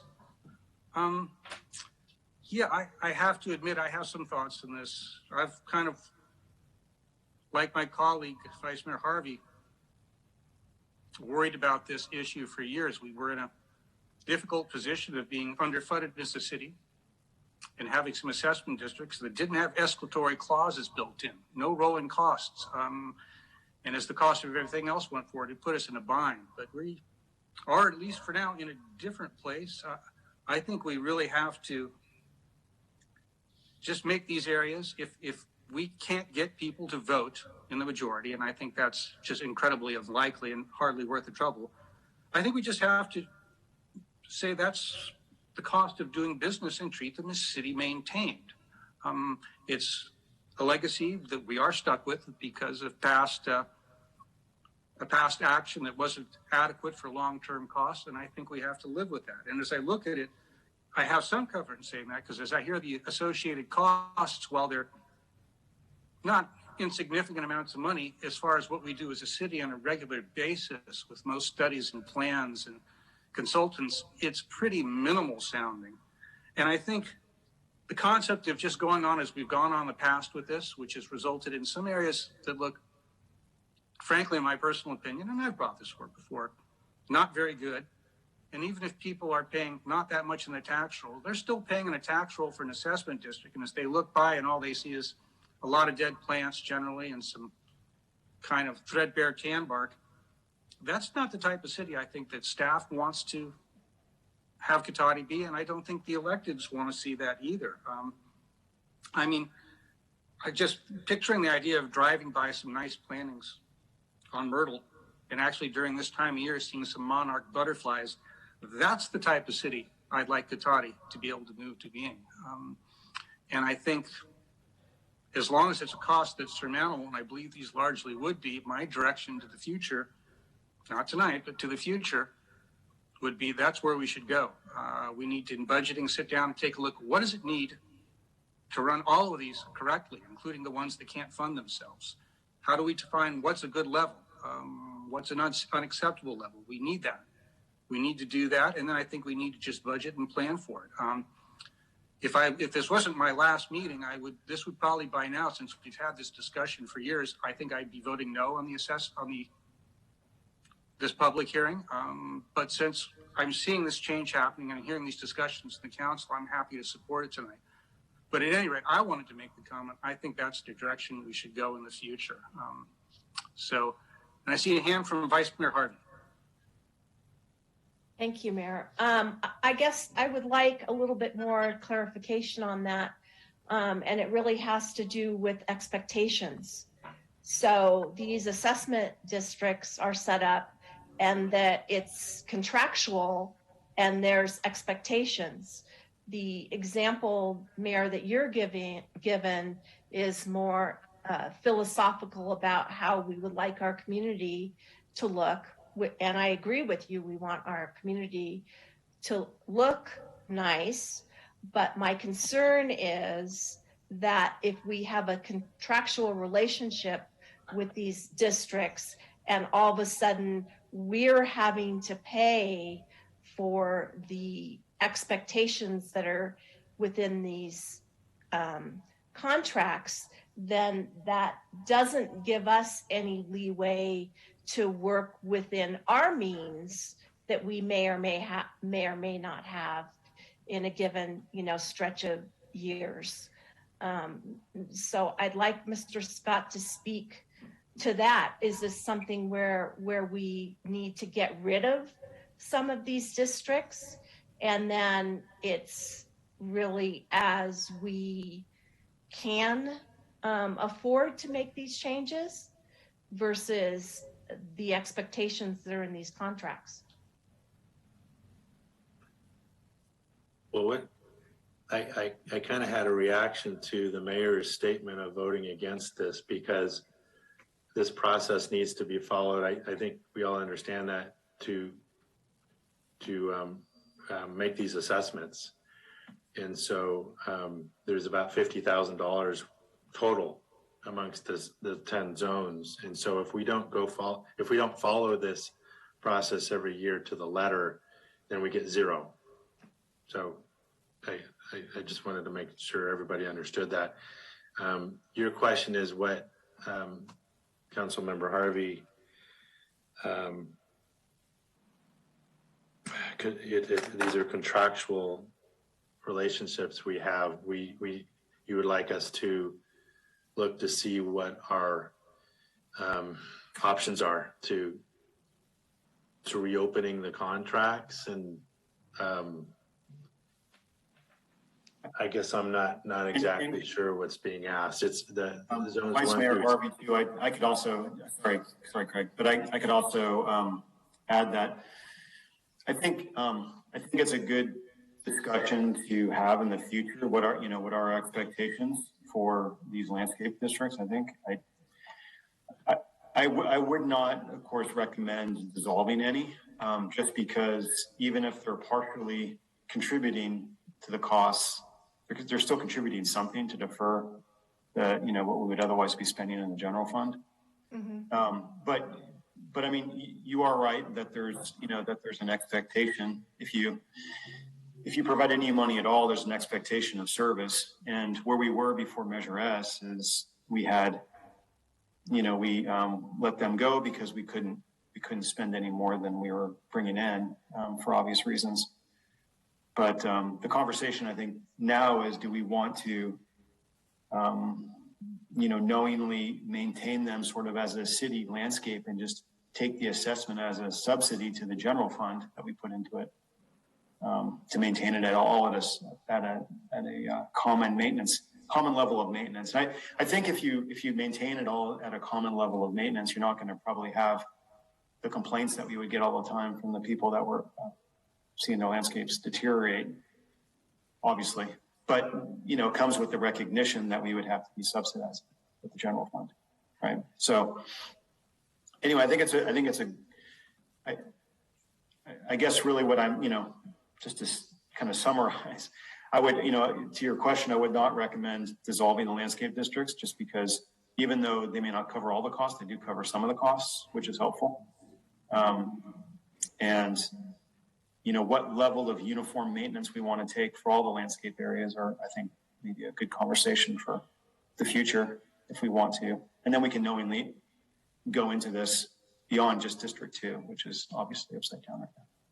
Well, then I think that's what I'd like us to look into, because who are we fooling? They owe us $50,000. They're never going to pay it. They can't even pay for the lighting and water. So to have this report and act like they're ever going to pay us back, it seems false to me. So we have to, it's not working, and we have to do something different rather than keep ratcheting up that number. And what that different approach is, I let staff, decide what that is. But this is embarrassing, if you will, to have that number ratchet up year after year after year, knowing that it's never going to come down. And I do agree with the mayor that, yes, we want the city to look properly, but let's be honest about where those funds are coming from and what the expectations are. And that's really that area has to know what the expectations are, and we have to come to grips with how it is we're going to work with them. And that's really what I'm asking, because this isn't working. And Thank so, you, Vice Mayor Harvey. Yeah, we're approaching this in different directions, but I think there's a lot you said that we agree with the problem we see in front of us. And I want to be clear, if I wasn't saying that I would vote no, and I certainly wasn't trying to encourage my colleagues to vote no on this tonight as some sort of protest. I was merely indicating that if this was to go on as business as usual for years to come, I would be getting to that point. And I think I'm trying to approach this logically from more of the facts on the ground. We have a bad contract. We have several bad contracts, and they're our fault. We should have known better. We should have known that these needed to be rolling costs, and we didn't. And that's our fault. And the only way out of it would be to get most of the people that live there to vote in a majority to increase that tax. And I think just knowing people, that's understandably unlikely. And particularly because many of these areas, the landscapes have been underserved for some years. I think our possibility of getting a majority to vote for that are very slim. If that was a direction the council wanted to go in the future, it might be worth the effort. But assuming that doesn't work, you only have one other option. You either just do the landscapes right and accept that as the cost of doing business, as something's expected from cities, and a deed right across the street in Myrtle, something the city does, or you let it totally go to ruin. And if economically we had to do that, well, gosh, that would be an easy choice because there's other services we do that are more important. But if we're not in that position, then I think we should be looking at what's the best way of doing this. So I meant my comments as perhaps just a further future discussion, perhaps the next time we start our budgetary planning, to take a look at this, decide what is the level of service, what is the look, the best fit we want for this community, and how do we provide it, and just plan to do it, and focus less on which ones are bad contracts and which ones are appropriate ones that have rolling costs, and just accept the past and take care of the city as best as possible. So forgive me, my last year in being able to weigh in this, and it's something I've wanted to see improved for years. So sorry to take you all down a rabbit hole. So at any rate, I'm going to look one more time if anybody else has any comments they'd like to share. I'm not seeing any hands go up on the list. So with that, I will see if we have anybody that would like to move adopting the resolution for approving the annual engineer's report and other actions. I see a hand from Councilmember Moore. I would be happy to shed a little light on this and put forth a motion here. Resolution to approve the engineer's report confirming the assessment diagram and annual assessment amounts and levying and collecting of the annual assessments for the Cotati Landscaping and Lighting Assessment District for the fiscal year 22-23.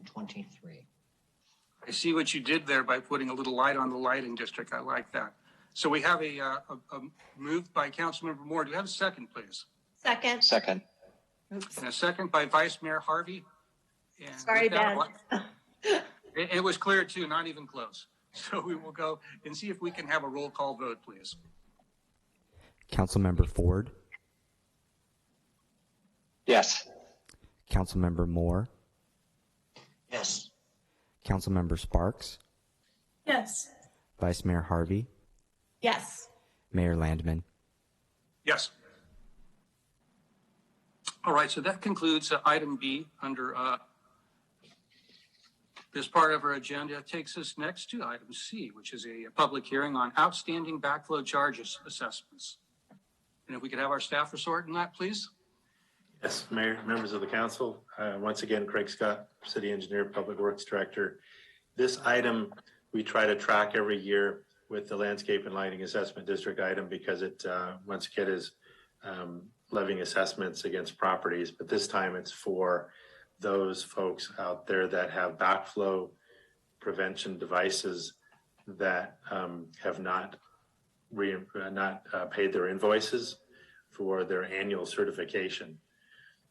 And so owners are giving notification of the annual certification requirement and given a choice of finding their own contractor to certify, do the test of their backflow device, or have the city provide that test and invoice them.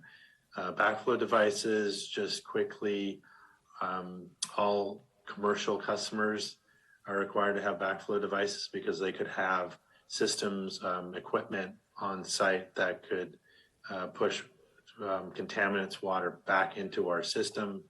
And then anybody with a pool or a private well similarly are required to have backflow devices. So the city does keep an inventory and tracks these, and sends. It's a whole program within our water system billing program to maintain, to make sure that we're compliant and the customers are compliant with the state requirement to certify these backflow devices.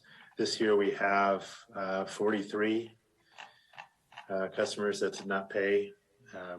That's kind of the number it was, I believe, from last year. It's holding at about 40, 50 folks every year. So this is a second trip to council on this item. The first was to a couple of months ago to have a notice of intent to levy these assessments and to set the public hearing. And then in the interim, we went ahead and made the publications in the newspaper as required by state law. So at this point, we're asking for City Council to conduct the public hearing and following that to approve a resolution establishing the outstanding backflow testing charges and directing the levying of assessments for the fiscal year 22-23 property tax rolls. Thank you, Mr. Scott. I'll ask the council if anybody has any questions for Mr. Scott before we open the public hearing. And I'll give you just a second to see if anybody wants to raise your hand. And I'm not seeing that. So I'll ask the Deputy City Clerk if we could open the public hearing, please. Thank you, Mayor Landman. If you'd like to make a public comment, please use your raise hand icon.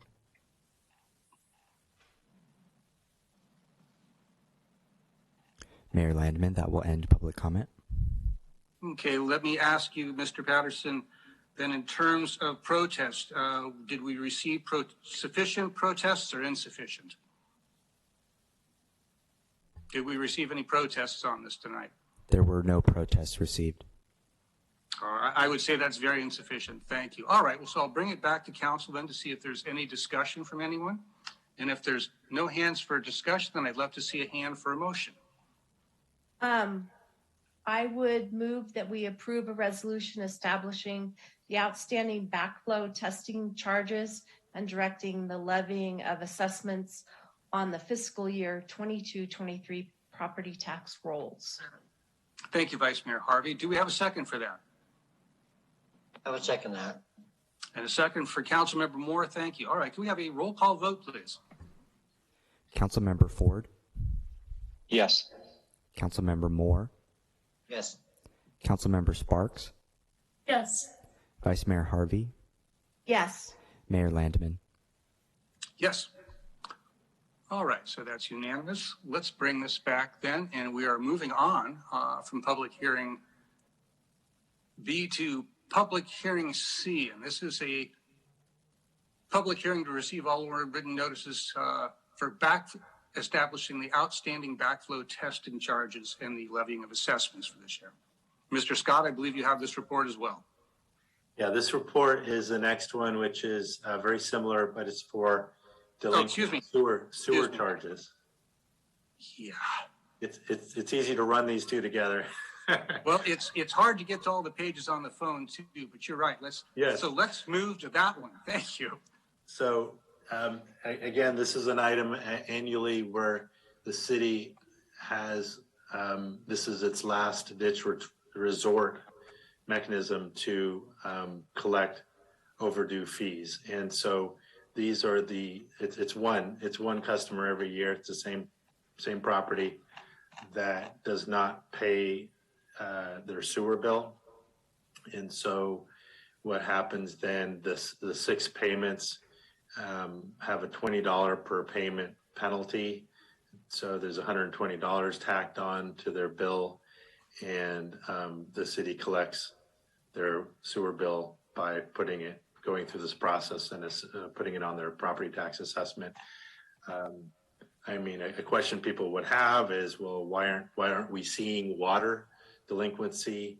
And that's because the city has a very effective way to get people to pay their water bill, and that is to shut off their water service. And so they come in immediately and pay their water bill. So, but on the sewer side of things, we have sewer only accounts.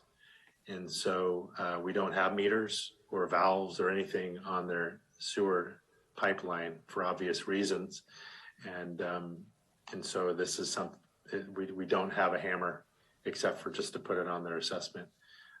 And again, this is a repeat customer that fails to pay their sewer bill. So we're forced to do this each year.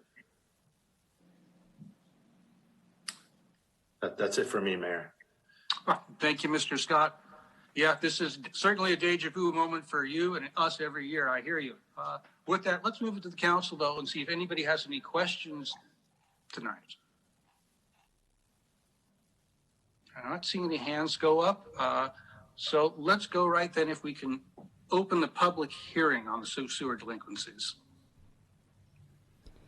If you would like to make a public comment, please use your raise hand icon.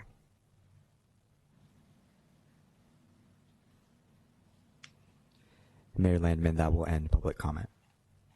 All right, and I'll ask just once again, did we receive any written protests? Did we receive sufficient or insufficient protests tonight? There were no protests received. Very good, thank you for that. So I'll close the public hearing and bring it back to the council. I see a hand from the Vice Mayor. I'd be happy to make a motion for you. And my goodness, Mr. Scott, I wish that there was some way for us to put some kind of a valve to not have us have to do this every year. But with that, maybe you'll come up with something in the future. I'd like to move to adopt a resolution approving itemized report of sewer charges and penalties outstanding and directing levying of assessment on fiscal year 22-23 on the property tax rolls.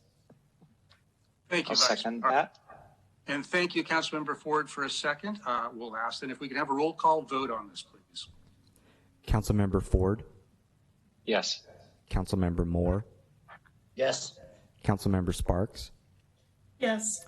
Vice Mayor Harvey, Yes. Mayor Landman. And yes, so thank you, everybody. That does complete our 4 public hearings for tonight and moves us now to item 12, which is our regular agenda, which we have 3 items under. We'll start with item A, and this is our SB 1383 Recology franchise and waste delivery agreement amendments. And who is our presenter tonight? Will that be you, Mr. Obid?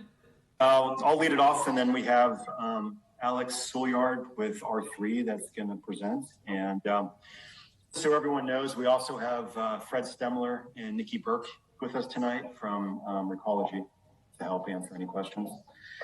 So, I may interrupt for just a moment. Councilmember Moore, go ahead. I am going to recuse myself from this particular item due to financial considerations. So I will stop the video and audio. Thank you very much. Should we have someone text you when we're done? That would be terrific. Very good. Thank you, Councilmember Moore. We'll see you after. Okay. Thanks. So in a nutshell, before we start the presentation, the item before us tonight is a couple actions. One would be an amendment to the franchise agreement for waste collection and disposal.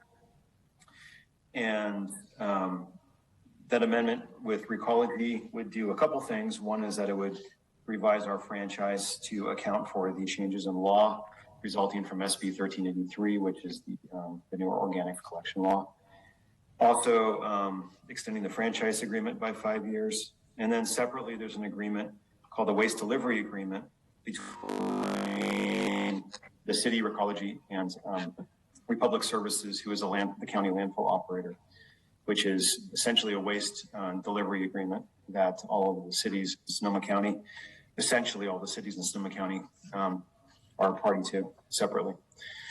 So with that, I will introduce Alex and Kevin, if you can get the PowerPoint up.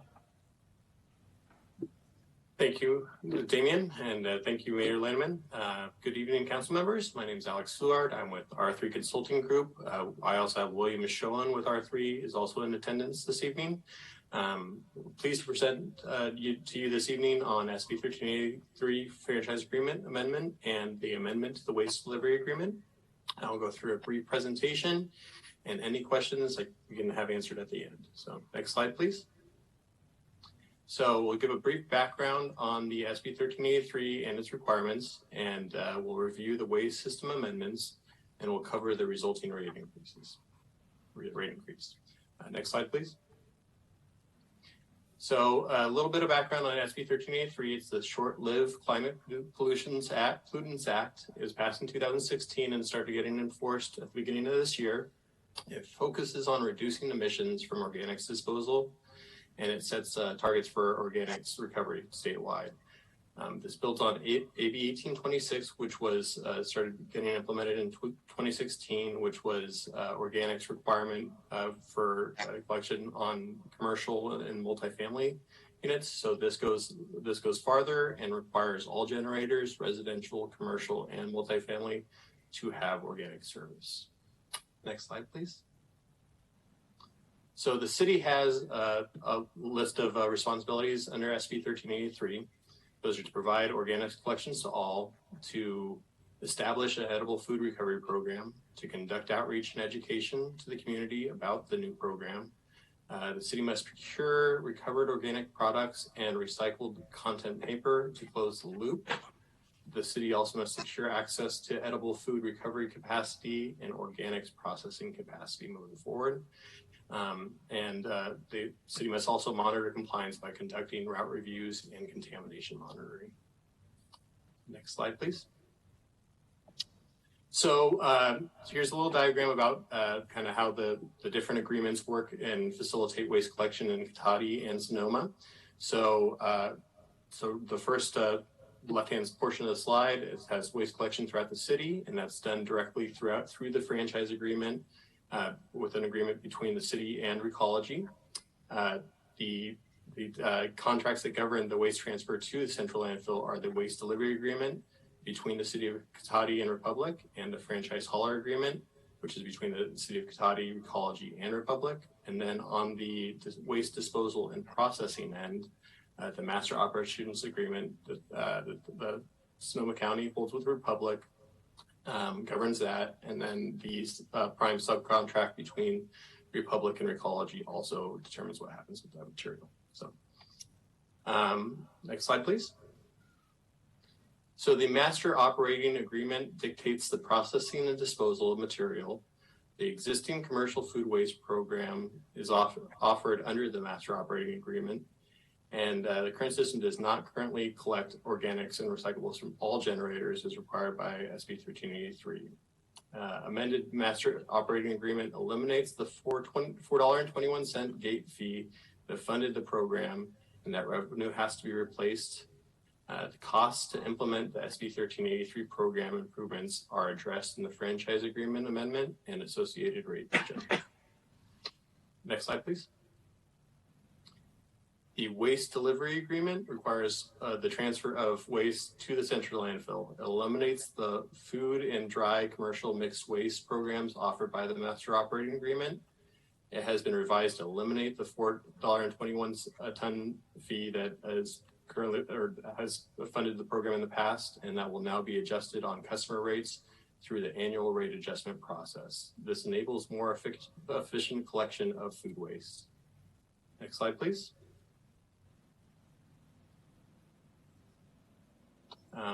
So the franchise agreement amendment adds SB 1383 compliant programs, and including the rollout of free bin systems to all customers, additional drivers and trucks to provide the service, purchasing of compliant containers and labels, conducting route reviews and compliance reviews to ensure customers are separating materials properly, providing outreach and education to all customers, reporting to CalRecycle on their reporting requirements for the new law. And additionally, with this franchise amendment, there's a 5-year extension to the contract, and rate adjustments will cover additional operating expenses to implement programs. Next slide, please. So this will result in a 6.4% one-time rate adjustment that'll be effective January 1st, 2023. The rate adjustment included in the draft franchise is included in the draft franchise agreement, and it funds SB 1383 compliant residential and commercial collection services. And next slide. And we'll finish with any questions. Perfect. Let's go to our council. We'll see if anybody has any questions for our speakers tonight. And I'm seeing a hand from Councilmember Sparks. Please go ahead. Thank you. I noticed that one of the components for the increased cost was the fuel costs for the additional vehicle to do the compost green waste pickup. And my question was just, does Recology have any plans to move to electric vehicles for new vehicles that they're purchasing? We do have members from Recology here, so they can try to answer that themselves, or I do not. There's Fred. Is my audio coming through? Yes, it is. Hi, this is Fred Stemler. I'm the general manager. Recology as a whole has been pursuing electric vehicles for some time now. One of the things that is an impediment to rolling these out. Actually, hang on one second.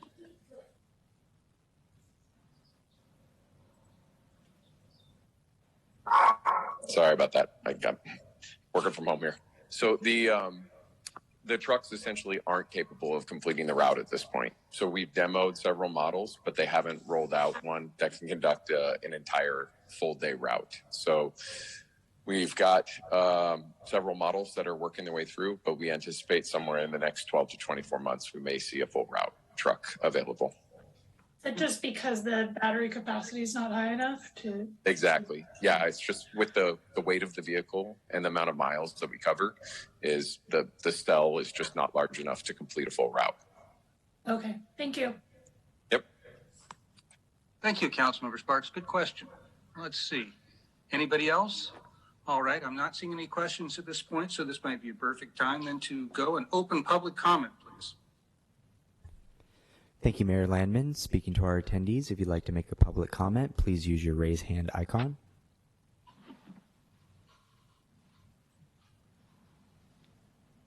Mayor Landman, that will end public comment.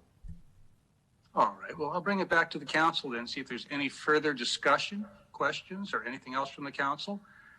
And if I don't see that shortly, then I'll ask if somebody would like to make a motion on this issue. I'm happy to make a motion, Mayor, if you'd like. Yeah, thank you, Vice Mayor. I think it's that time. Okay. I move that we adopt a resolution 1 authorizing the city manager to sign the First Amendment to the franchise agreement for collection, disposal, and processing of solid waste, recyclables, and compostable materials and related activities pursuant to Chapter 8.08 of the Cotati Municipal Code to implement SB 1383 and extend the franchise agreement by 5 years, and 2, approving the proposed omnibus amendment to waste delivery agreement and franchised hauler agreement. Thank you for that, Vice Mayor Harvey. Do we have a second from anybody on the council? A second. And a second from Councilmember Sparks. Thank you. All right. With that, before we have our vote, I would like to thank R3 and Recology for being here tonight. I know it's always difficult at the end of the day to do one more virtual meeting, particularly when we're all working from home, which is not always as easy as we might have thought it would have been some years ago. But it's appreciated to have you here in case any questions arose. And I think just the years of good work we've had together going through these processes have brought us to a point where tonight we actually didn't have a lot of questions. But thank you for being here. So with that, I'm going to ask if we can have a roll call vote, please. Councilmember Ford? Yes. Councilmember Sparks? Yes. Vice Mayor Harvey? Yes. Mayor Landman? Yes. All right. Thank you, Council. This completes item A under our regular agenda. We're now going to go to item B, which is adoption of Cotati's budget and capital improvement program for years 22-23. Mayor Landman, I don't know, Damien, can you text Councilman? I texted him. He should be back. Oh, there you are. Thank you. I just received that text. Thank you. Thank you, and thank you for bringing that up, Ben. I should assumed it was being done. We all know about that. So with that, if we're ready to jump then we'll give Councilmember Moore a second to get back and move to our budget item. We're ready to go, Mayor Lemon. Thank you. So good evening, Mayor, council members, members of the public, and fellow staff. I'm going to wait for the presentation to pop up. But tonight, as you said, we're going to be presenting for you the approval for the proposed budget for fiscal year 22-23, as well as the multi-year capital program.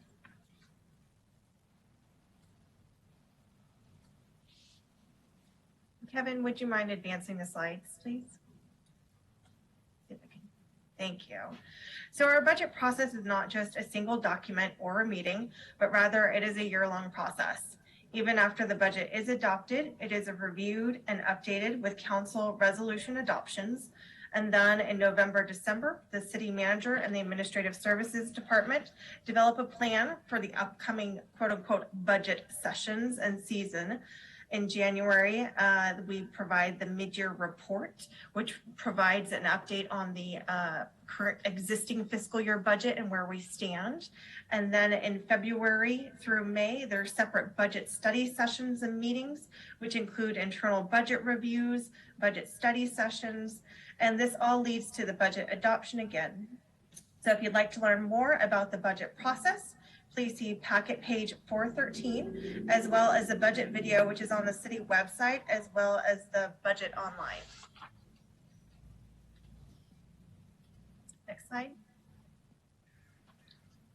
So this year's budget study sessions started in on February 15th with the strategic planning sessions, which developed the city's objectives and goals, followed by April 19th and May 17th, where the numbers were actually discussed for the proposed budgets for all the funds, including the capital projects, leading to now with the presentation for the adoption of the 22-23 budget. Next slide. So the key thing at the February 15th strategic planning session was the council's review of the city's strategic objectives. This was then revised and brought back for approval on April 19th. Changes that were part of that discussion and revisions that were made were really separating out that climate change as a separate specific goal for the city. And we also revised some key supporting focus items under providing the best-in-class community services. Next slide. So the most difficult part in providing this full budget and presentation over the last month or so has been the moving targets and information to provide about what's really happening in our economy right now.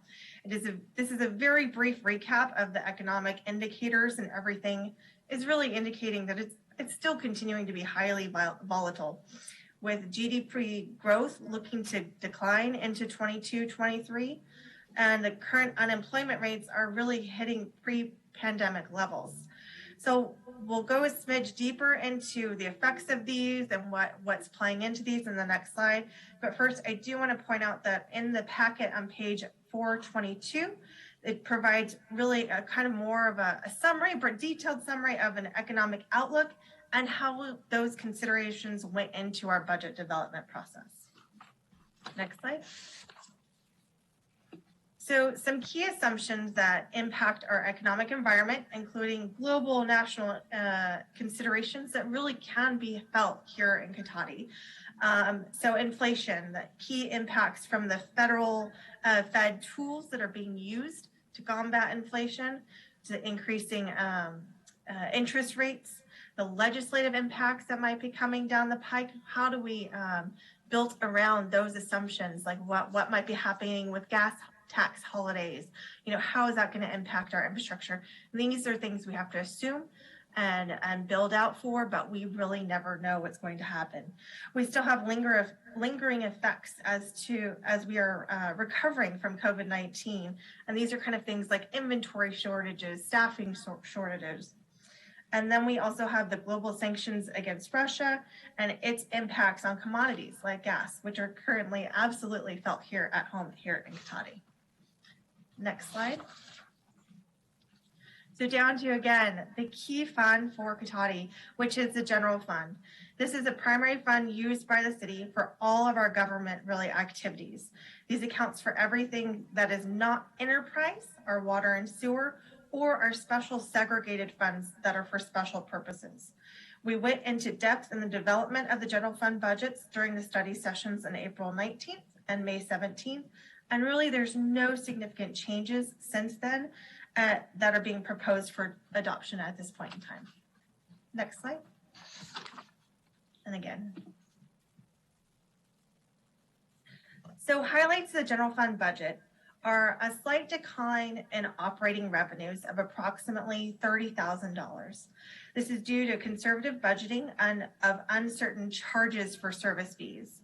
We continue to have a balanced operating budget with a net surplus of 1.3 million, and accumulated surplus is then rolled in and being used to fund those capital projects, which in turn are estimated to receive an additional matching grants of close to 1.2 million for the budget year 22-23.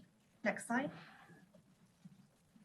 So other highlights are we really are meeting and exceeding the required reserve of the 25% for both the estimated budget year of 21-22 as well as the proposed 22-23 fiscal years.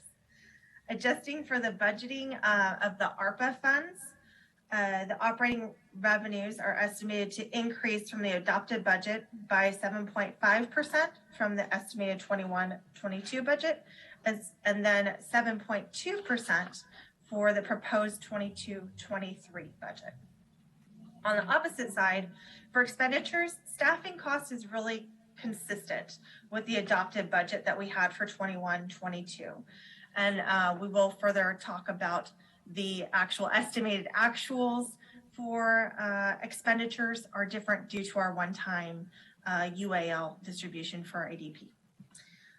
The major expenditure changes for the budget year are related to, again, the contract services for insurance, the new debt service for the lease debt, the streets work, as well as the one-time, the election expense this fall. Next slide, please. So as you can see, there's less than a 0.5% change in the operating revenues for the proposed fiscal year 22-23. The increase in property tax and sales tax and other taxes are offset by the decreases in the charges for services. And these charges for services are really uncertain revenues year to year because they're based on the developments that happen at that point in time. And we currently don't have any solid, we know this is being dug up and built right now. And so we can't bank on those revenues being in. As well as there was a decrease in other revenues. And this other revenues had a one-time receipt of a deposit refund of approximately $200,000. So that is a one-time receipt. We don't budget for one-time off things that have no expectation in the future. Alternatively, we are anticipating slightly then better investment returns as interest rates increase. And so some markets and CDs, we're actually seeing them rebound on those returns. Next slide, please. So overall, this forecast budget is based on the best available information for today. Estimates, again, that's my favorite word, are conservative. We're making sure we're trying to keep it as solid as possible. A little bit of making sure our revenues are reasonable and the expenses as well are reasonable. The sales tax and Measure G, which make up approximately 60% of the general fund operating revenues, are projected based on a 2% growth due to the strong demand for goods at a higher price currently. Again, we don't know what's going to happen, flip into a recession, people's spending habits change or reduced, but this is a conservative estimate of what is being met by our community right now. And you can look at that as our key industries listed here. Now for our property taxes, which are approximately 20% of the general fund operating revenues, we do have an estimate of increasing 2% over the prior year budget due to the completion of higher tax valued properties, mostly Cassing Ranch, and the additional expected 2% from the assessor's applied CPI. Cannabis tax is increasing due to the additional retail permit we're seeing hopefully coming online within the early of 22-23. We're going to expect the continuation of the Sonoma State dispatch agreement, as well as, again, I mentioned in the previous slide, we do have a reduction of other revenue due to that one-time payment. Next slide. So flipping over to the operating expenditures. So these are the key items that really affect all of the departments across the operating expenses for the general fund again. So nothing different has come out from compared to our strategic planning sessions. All departments were affected by the CalPERS additional discretionary payment, as well as we're still continuing to propose that lump sum payment in the beginning of fiscal year 22-23 in order to save that 3% additional costs by stringing them out throughout the year. Secondly, we have the allocation of contract services, which are based on the department's proportion of the FTE. And so as those contract services increase, the allocation to the different departments increases by that amount. And so those contract services increase.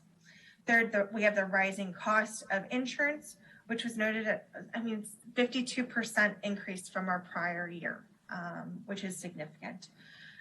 Third, we also have the full employment budgeting. So we do use in our budgeting to, again, be conservative, that we estimate that everyone here, their position is full, it's filled full time. We don't build in gaps based on turnover or recruiting timelines or those types of things. Next slide. So operating expenditures by department, the major adjusting item is that UAL ADP of just under $5 million. Adjusting for this, the total change in expenditures is around 9.5% or an increase of $767,000. More information on the detailed department budgets are available on packet pages 453 to 494. And these department pages also include the department org charts of proposed projects for fiscal year 22-23. All of also was a part of our strategic planning sessions.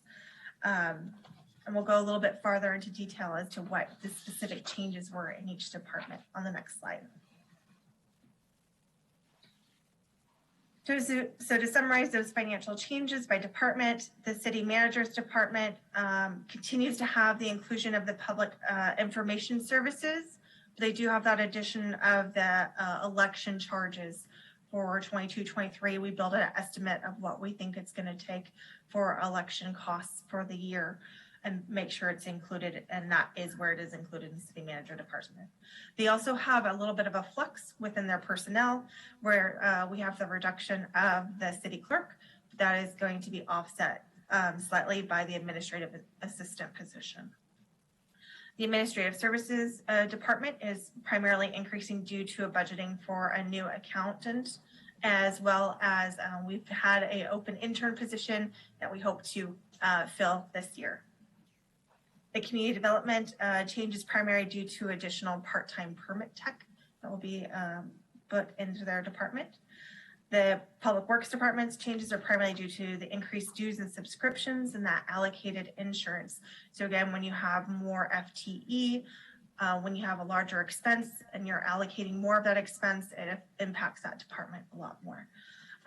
As well as they now have the operational funding for the Rhonda Floody Ranch for the second year as that continues to grow. Next slide. Onto the police services. This includes significant continued investment in technology services, which are primarily provided by the Public Safety Consortium, and the additional cost of training. Now that training is now continuing to ongoing travel to training and the offsetting overtime to make sure we're running that 24/7, 365 operations with the required manpower without reducing that training. The other significant expense again is that allocation. They have, because they are 24/7, 365, they have the most FTE. So when you have a large expense, they get a larger piece of that larger expense. The recreation department, so the rec desk annual software contract renewal, so this is a piece of it. And with that contract renewal, they also have banking fees because you get to pay for your recreation classes, your camp fees and everything else through this rec desk service. And so they of course charge those big fees. And so as that becomes more active, those banking fees also become a little bit more of an increase in expense. Next slide. So those are really the key points of the operating revenues and expenses. The other main component of the general fund are those non-operating expenses, revenues, and transfers in. The transfers in are our standard COPS grants, Prop 172 funds, which are brought in from a special revenue fund to cover some of the PD expenses. Again, really doesn't cover much. It's a little bit in the bucket, but it is something we make sure we transfer in to cover those. The transfers out are primarily for capital projects and grants capital projects, as well as replenishment for costs within the successor agency fund, as well as funding for that K-9 fund. Next slide. So capital projects in the multi-year plan, it is included within packet pages 667 to 872. And I should be referring everyone to all of these documents are all, non-document, but are available on our website. That is fully manageable, manipulatable. You can pull your own budget reports as well in any specific detail you want. And so the capital projects is a physical document that could be over 200 pages. But if you want something specific on an individual project, you want to look at it a little bit deeper, look at the pictures a little bit better, you absolutely should check out the portal for our city budget as well as the capital projects online. So there's also an amendment to the pages that were provided online because there were 2 projects in future years that were previously excluded. So I wanted to make sure those were pointed out. So for the budget, we'll be really just focusing on the projects for just the first fiscal year because that's the budget that we're adopting this year. Next slide. So for grants matching, we have both the streets project for approximately 2.9 million, as well as the Cotati Park project for 2.4 million. Again, more details in the scope of these projects are within those multi-year capital plan. Next slide. Other city projects include work on parks, which is the Pocket Park and Putnam Park. And then our significant bit of work is all going to be done on streets. Not that parks are not getting a big chunk of work done, they absolutely will.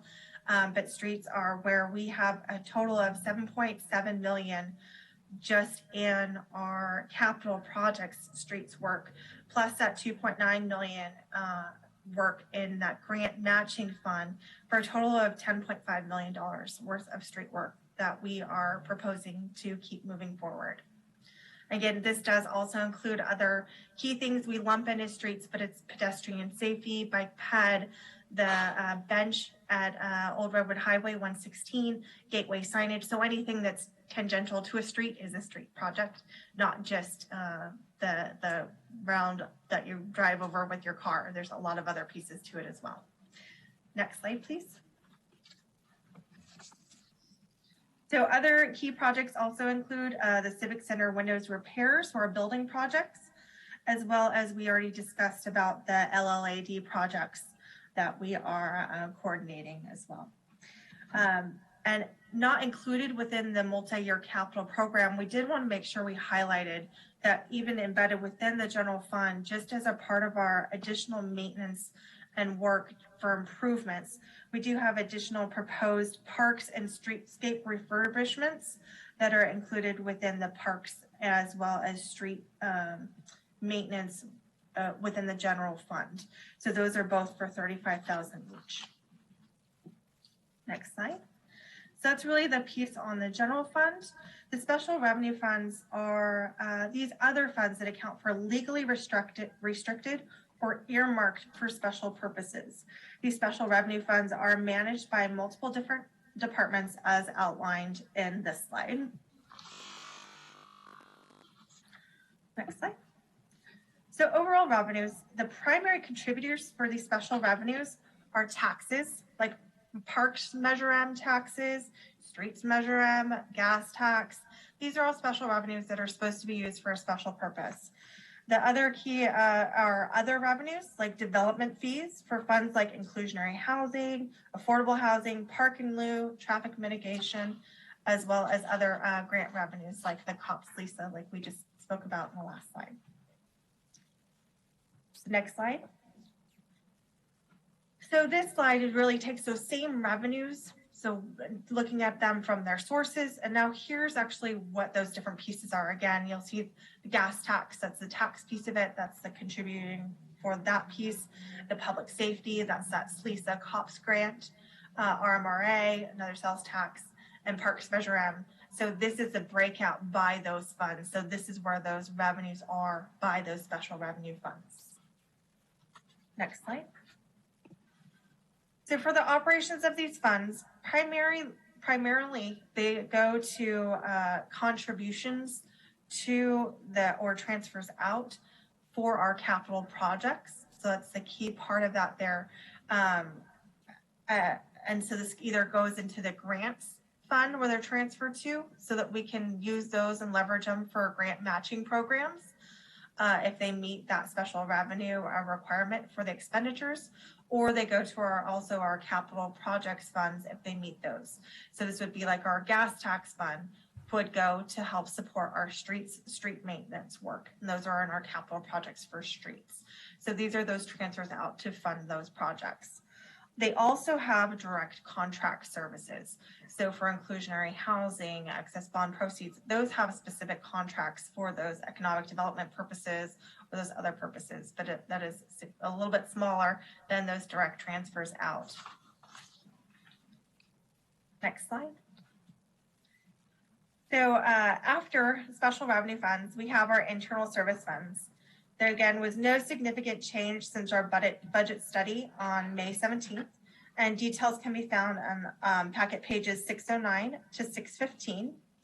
Overall, the city has 2 internal service funds, the Vehicle Maintenance and Compensated Absences Fund. The internal service funds for the vehicle maintenance, it's to provide that ongoing plan for replacement or repairs and maintenance of our fleet. The continued investment for 22-23 is for approximately $361,000 for the replacement of 2 police interceptor SUVs, potentially, evaluating what type of make model, what's going to work. These things are not something that we call someone up and order a piece of equipment, next day. It's something that we always bring back to council to make sure we meet the threshold for what is required for that replacement. And so that's something we would be discussing in a future item. We still also have a pending vehicle that's just been on back order for Public Works for over a year now. So that is still included within this adopted budget. Alternatively, for the Compensated Absences Fund, there's not a significant change, except for the balances are increased to address the estimated changes in salaries and benefits. Next slide. So last but not least is the enterprise funds for water and sewer. So these are used to account for the operations that are similar to a private business enterprise, where the intent is to sell a product, a good at cost, and provide it as a service to the general public on a continuing basis, and we finance it through the use charges. Next slide. So the overall highlights for the enterprise funds, again, they have a higher threshold for reserves for their operating expenses, and that's 33%, and both of them do so. The rate change study that was adopted 6/14 is being implemented and is included within the proposed budget, and will be implemented for bills starting that have start dates as of 6/15. We do make sure also that these are based on conservative revenue and expenditure estimates, correlating with our rate study, as well as continued focus on the infrastructure improvements and preservation of our existing system. Next slide. For water, the revenues are budgeted to increase based on the adopted fees or the rate study, with no significant change again in the connection fees based on future developments that are in the works currently. The proposed capital project improvements include the SCADA server upgrade relocation, as well as the P1 Aaron replacement. The changes for operating expenditures are similar to the general fund. Plus, we have the water conservation programs, which we see ongoing. The drought is still existing. We're going to continue to fund water conservation efforts We also have the water agency increased rate, as well as our debt service back to the general fund for their portion of the UAL ADP. Next slide. For the sewer fund, it is very much consistent with the water fund, where the revenues are increasing in line with the rate study. No significant connection fees, capital projects. We have the West Sierra Avenue sewer replacement project, and the changes in the operating expenditures get that increase in insurance, the wastewater treatment, as well as that debt service back to the general fund for the UAL ADP. Next slide. So in conclusion, the proposed fiscal year 22-23 budget really prioritized our goals and objectives of community engagement, long-term vitality, best-in-class service, and we will hope to include more goals as our budget rolls out more. We'll continue to strive to implement more actions towards climate change and equality. We have a balanced operating budget and requirement for each one of the general fund operating as well as water and sewer. The operating expenditures do not exceed the conservatively estimated operating revenues. We have significant investments in deferred capital projects. I mean, talking about over $10 million in streets is a lot of effort in a single year.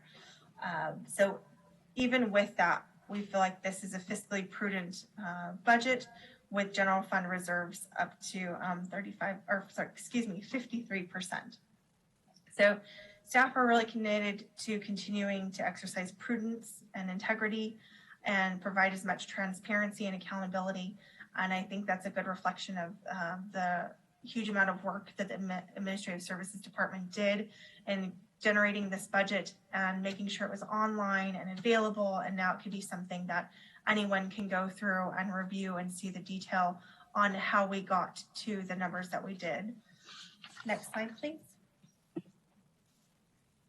So tonight we're looking for the adoption of the resolution adopting the fiscal year 22-23 budget, as well as the updated multi-year capital improvement plan. And I'm really happy to take any questions.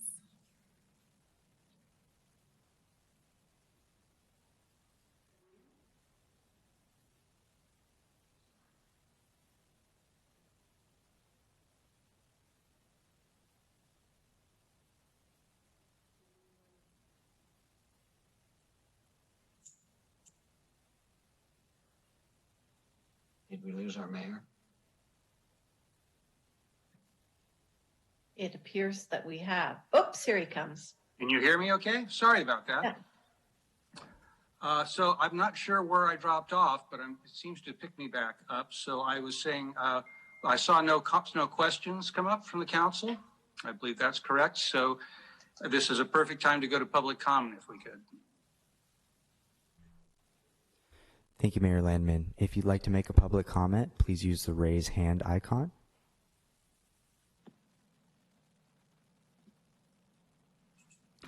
Mayor Landman, that will end public comment.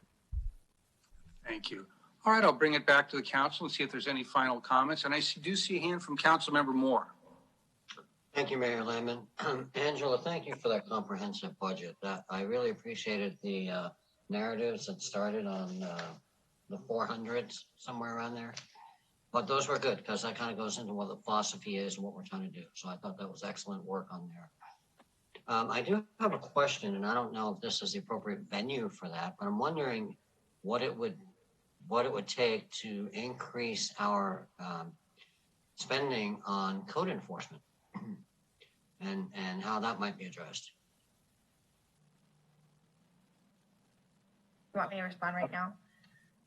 And Damien absolutely can chime in. I mean, that if there was an item that needed to be brought, just like any budget amendment, when we have a specific contract in mind, if we have a significant effort in mind, we do bring those to council for that budget amendment, as I talked about in the budget process. So if there is something significant, then that's what we would bring to council through staff and do that budget amendment at that time to make sure they had the appropriate resources for what they need to operate. And I would just add to that. So if there's specific concerns that the council has, then we can look into what the issue is and we can report back. Is it a budgetary issue or is there some other issue at play there? Thank you. And again, excellent work on that. Thank you, Mr. Moore. Councilmember Vice Mayor Harvey, I see you next. And I also see Councilmember Sparks' hand up. So we'll go Vice Mayor and Councilmember. Thank you very much. Again, Angela, is a wonderful budget. It took me hours and hours to go through it. I really appreciate the details. I hope others appreciate them too.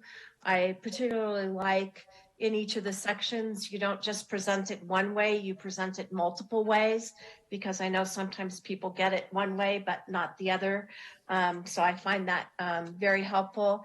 And I really like the section with the capital projects, because it gives you a visual, it gives you a description, it gives you the year, it gives you, the maintenance, where the funding's coming from. And I think that that's really helpful for many folks that wonder what it is that we're doing with all of these funds and how it is that we're trying to improve our community as best we can with the funds that we have. So I really appreciate the budget. So thank you. If I can jump in real quick, I would love to take credit for the capital project section of the budget book, but I cannot. Craig and his staff worked a tremendous amount in our software in order to build that. And we absolutely, Damien and I, review it, go through it, make sure, everything's appropriate and budgeted for. But they did an amazing job.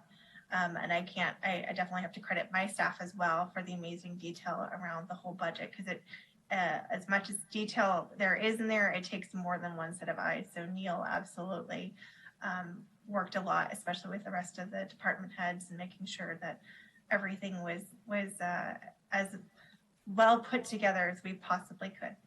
So thank you. My thanks extended to all the staff that had a finger in it, because it's very well received. Thank you.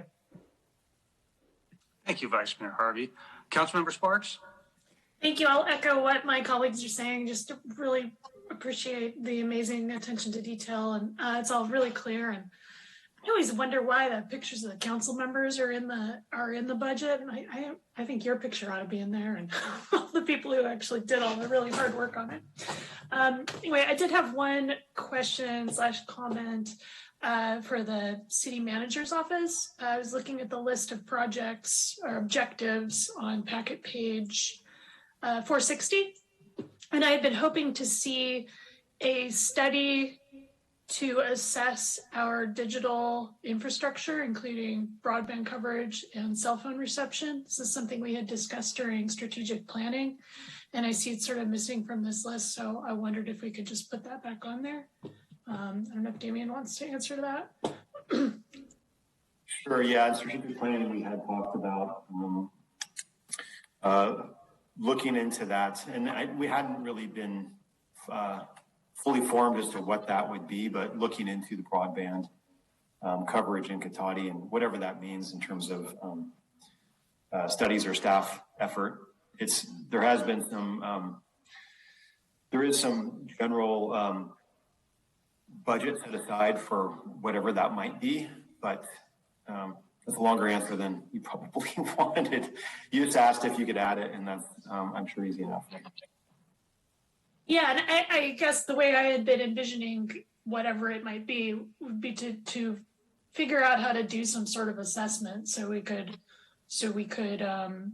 have a baseline of where we're at today in terms of, are there inequities in which neighborhoods have good broadband coverage and which don't. I've heard of businesses leaving Cotati because they don't have sufficient high quality broadband, things like that.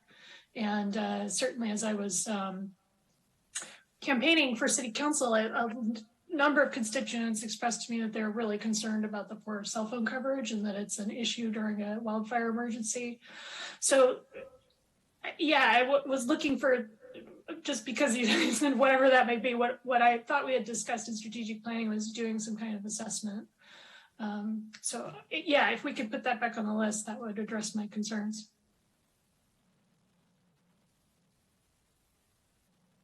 That's absolutely a part of the resolution, is to make those small changes to the budget so we can find the final language with Damien and get that added. Great, thank you. All right, and we'll see if there's any more questions. I'm not seeing any. I will just share my colleagues' appreciation for the detailed and certainly for the varied ways of looking at this data, and I agree that is helpful. But one thing that really jumps out for me too, that I know we've moved in this direction for the last few years, and I think to an even greater degree this year, is the really detailed history. I think you would ask, perhaps a person from the outside would say, why do you need a history of the community with the budget? But for me, I think it really provides a great context for the community, and it helps you understand why we have the budget we have and how we got here. And so I just think all of that together as a document may be indeed a very long read, but it's a very valuable one. So again, thanks to you and everybody who had a hand in this document. We appreciate it.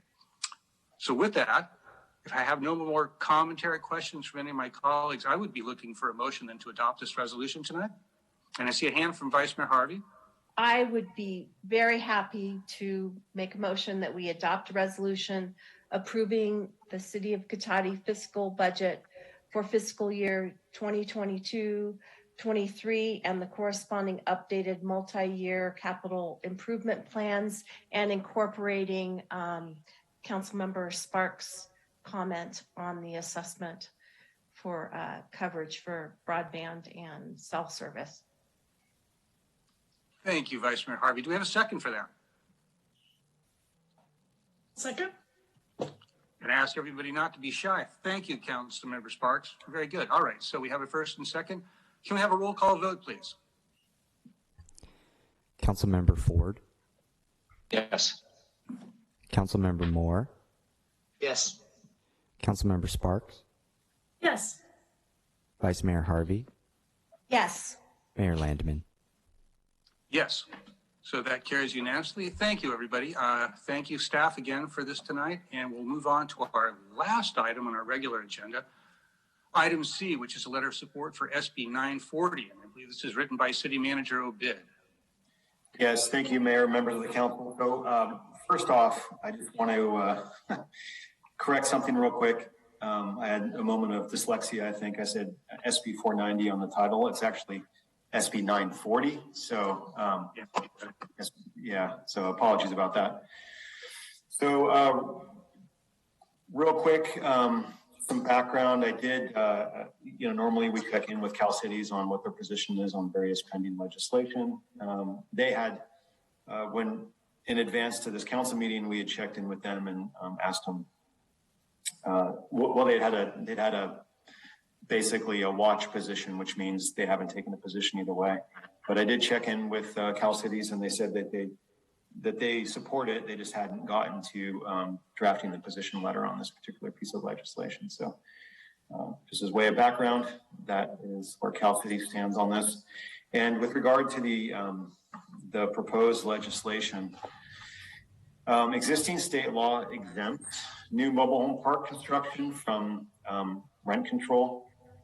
And this was enacted by the state back in 1989.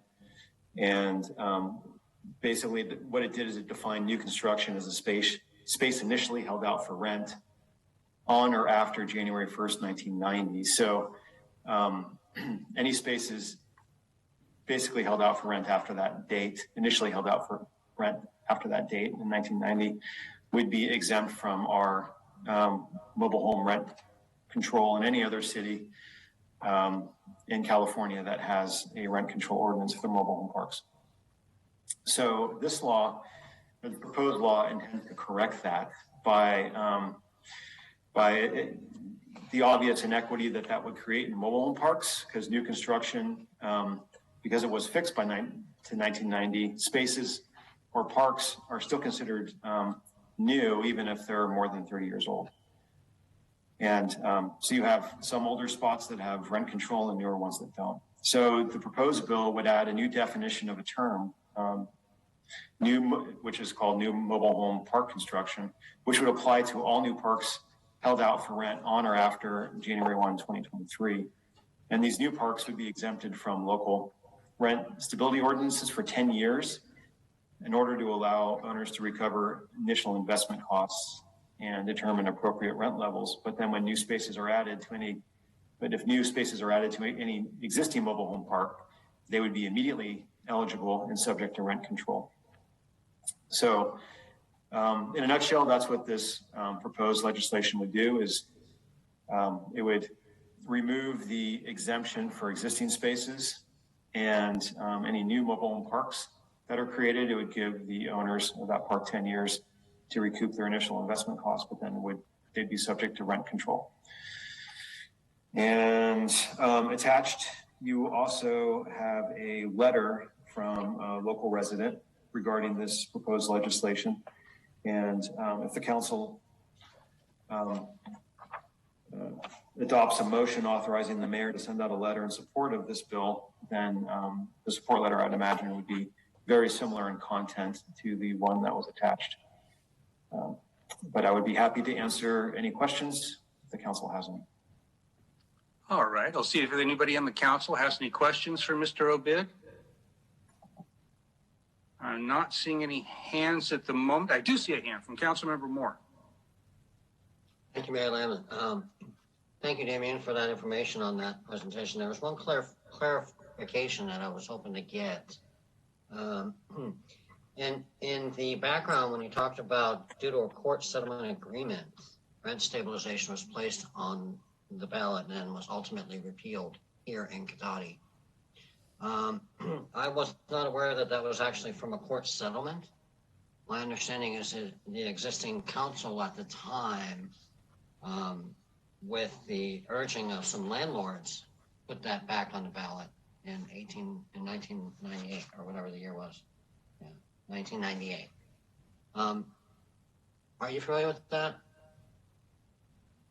I'm familiar with, what you described as being the reason. Just in preparing the staff report in the ordinance and the mobile home rent control ordinance, there's a prologue to the actual legislation that describes kind of how the mobile home rent stabilization ordinance came to be.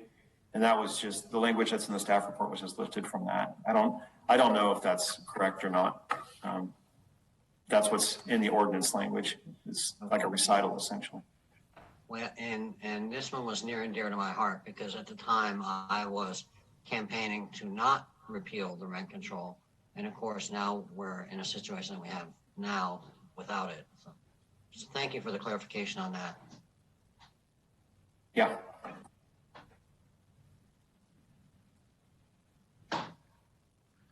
All right, let's see. Thank you, Mr. Moore.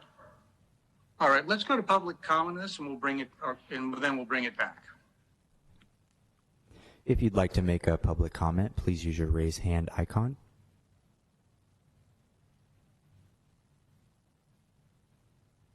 Mayor Landman, that will end public comment.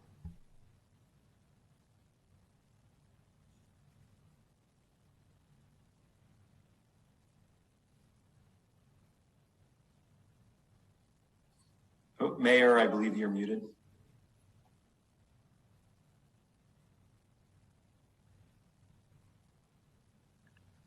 Every time I grab the phone to stop it from falling over or move a page, it seems to want to mute itself. Apologies and thank you. So I'll try and make this quick.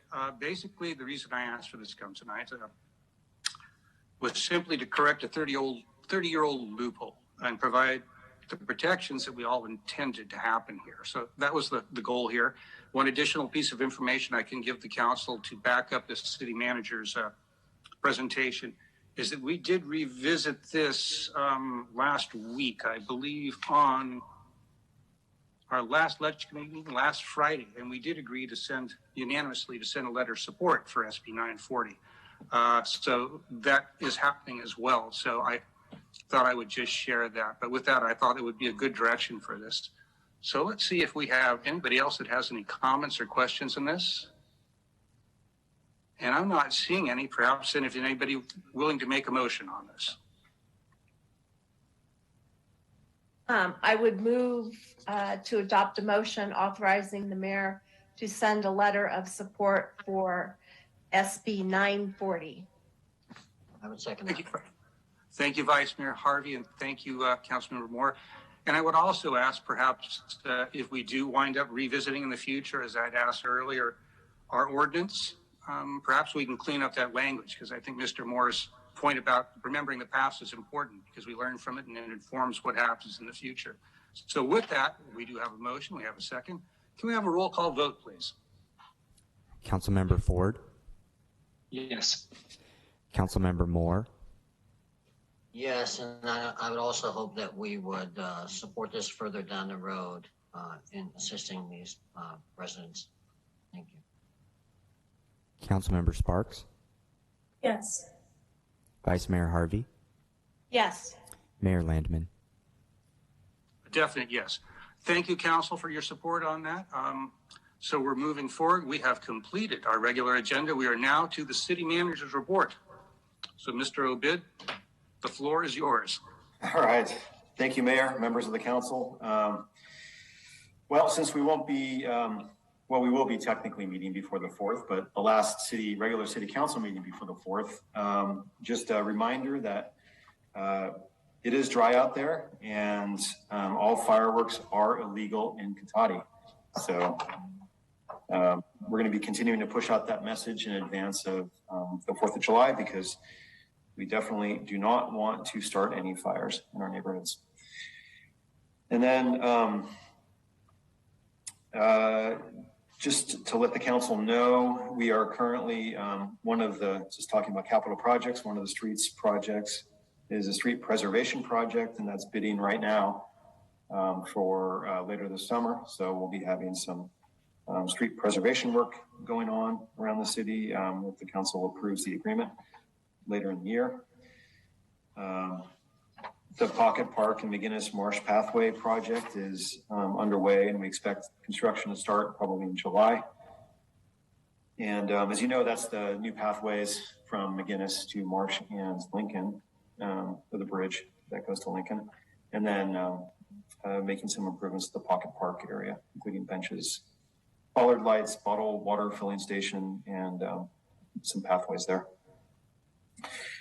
We also have the urban ag ordinance, or urban agricultural ordinance, as you all know, coming up on Thursday as a workshop, just to get input from the council and the community. And that's 7 p.m. This Thursday, June 30th. That agenda is also published if anyone's interested in that. And then Kids Day is coming up on July 9th, and this year's theme is Peace, Love, and Cotati, where we're celebrating the 60s decade with all things peace signs, music, and lots of tie-dye. So if you have any tie-dye, you can break it out for that day. And it's going to start as usual with free pancake breakfast at Church of the Oaks and the parade through downtown, a talent show, other live entertainment, and our famous diaper derby and the winning baby gets the Cotati crawl onesie, and that's a much sought after piece of clothing for babies. Pie eating contest, relay races, and a lot of different vendors, and lots of things for kids. Also, just to save the dates, farmers markets it's already underway on Wednesdays, June through September, 4:30 to 7:30 at La Plaza Park. Just last weekend, the Chamber held the Cotati Music Festival in the park, and I heard that went well. We also have SoCo Market, which we've already had 2 of them this year, and another one coming up in August. National Night Out's coming up on August 2nd. The Accordion Festival, August 20th to 21st. We have movie nights in the park. The next one coming up is on August 2nd with National Night Out, and then also September 23rd. We have Cotati Candyland Trick or Treat that we're looking to schedule right now. And then, of course, as we get into the holidays, the regular holiday events in December. So all this is on the city website, but I'd encourage you to start calendaring those days so that if you are interested, you can attend any of those. We also are holding summer camp each week through August 11th. If you have children that want to attend that camp, sign up now. And we are now in our second week of farm camp at the Veranda Fleddy Ranch, where children learn all about the farm and chores, such as feeding and checking on animals, working in gardens, learning about fruits, flowers, vegetables, and artwork. We have tours of the Veranda Fleddy Ranch each first and third Saturday through the summer, starting at 10 a.m. And then we offer additional camps, including Encanto Theater Camp, Matilda Theater Camp, Encanto Themed Gymnastics Camp throughout the summer, and a variety of rec programs, including Kids Pickleball, which is newer. And funny enough, so it's kind of tongue in cheek. I joke so much with my wife about pickleball being the fastest growing sport in the country. For Father's Day, I got a pickleball paddle set. Anyway, serves me right for joking with my wife like that. So with that, I would be happy to answer any questions. Well, I'll be the first to congratulate you, City Manager Obid, and your new avocation of being a pickleball wizard. Congratulations on that. We'll see if we have any questions from the council. No one, not even with the pickleball? All right. Thank you tonight, Mr. Obid.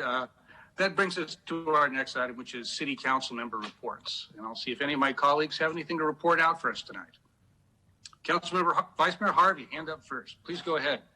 I have a couple of things. One, I attended the ABAG annual meeting where the budget was approved, and they were able to approve the budget and get it as balanced as they could, but they do have some structural deficit issues that they will be working on, and they have to resolve those. So more to come on that, but that was interesting. The second thing was the Sonoma County Waste Management Agency meeting. This is kind of important for everyone. As everyone knows, we lost a few years ago Sonoma Compost, and we have been unable to, get another vendor that's been willing to do that. And then we were approached this last week by Coal Creek Compost, who is having business difficulties and are at risk of also closing. And as you might imagine, with all of the pressure being put on us because of SB 1383, we, and that's the collective we in the state of California, cannot really lose any more composting facilities because they're hard. Once you lose them, they're very hard to get back, like many things. So anyways, we were approached by them. We've been working with them since the 90s. They have kept their rates very low for us, and they've asked for a midterm contract adjustment to move their fees. Originally, they had asked us for much more. They had originally asked us, right now they're at $41, and they wanted us to look at increasing to $66. And we basically said, no, that's above the state average and above what we're paying for everything else.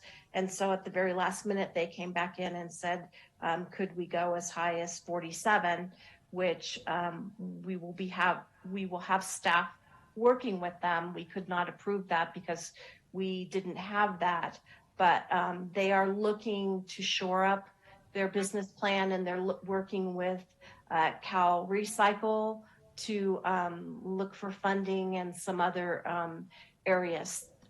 Apparently they got hit pretty bad with some of the collapse of the cannabis because they provided a lot of their compost material to the growers. So they lost a big portion of where they sell their compost.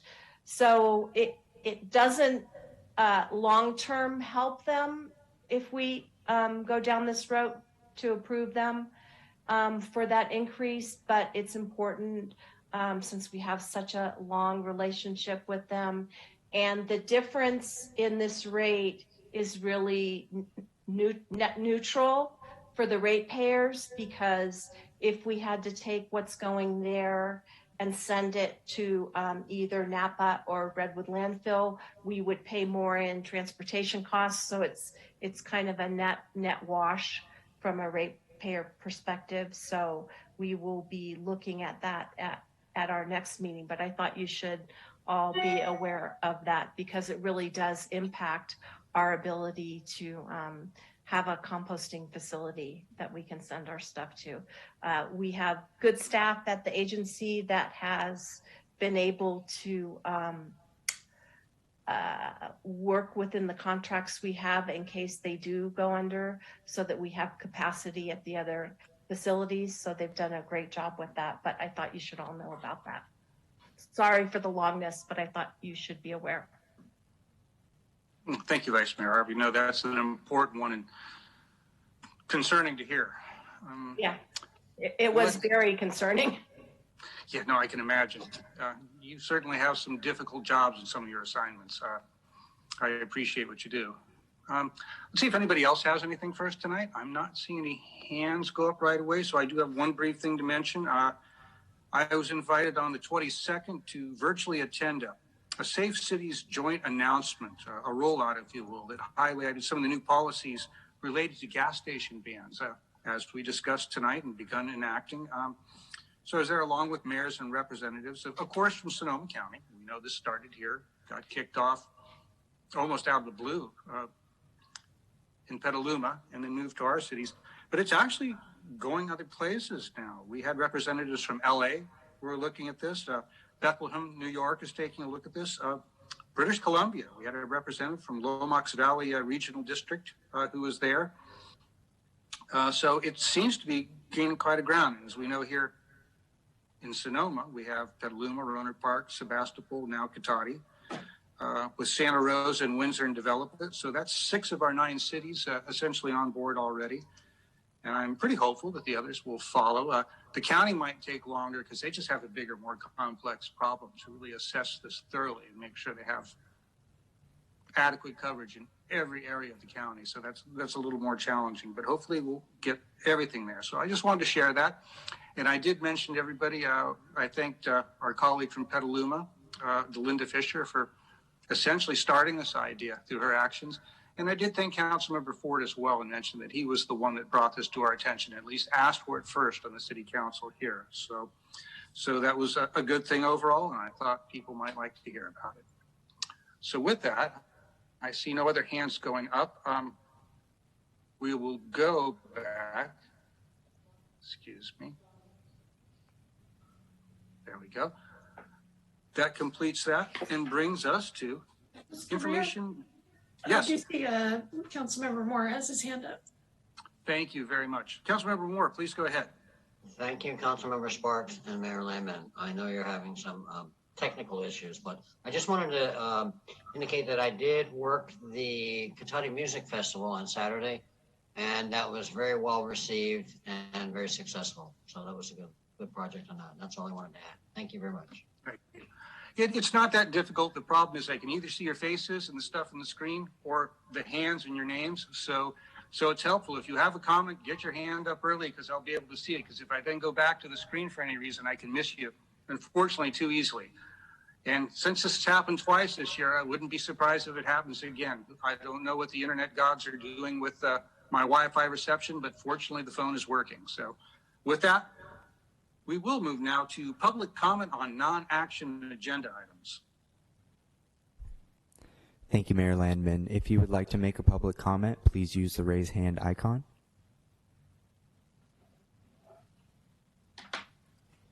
Mayor Landman, that will end public comment.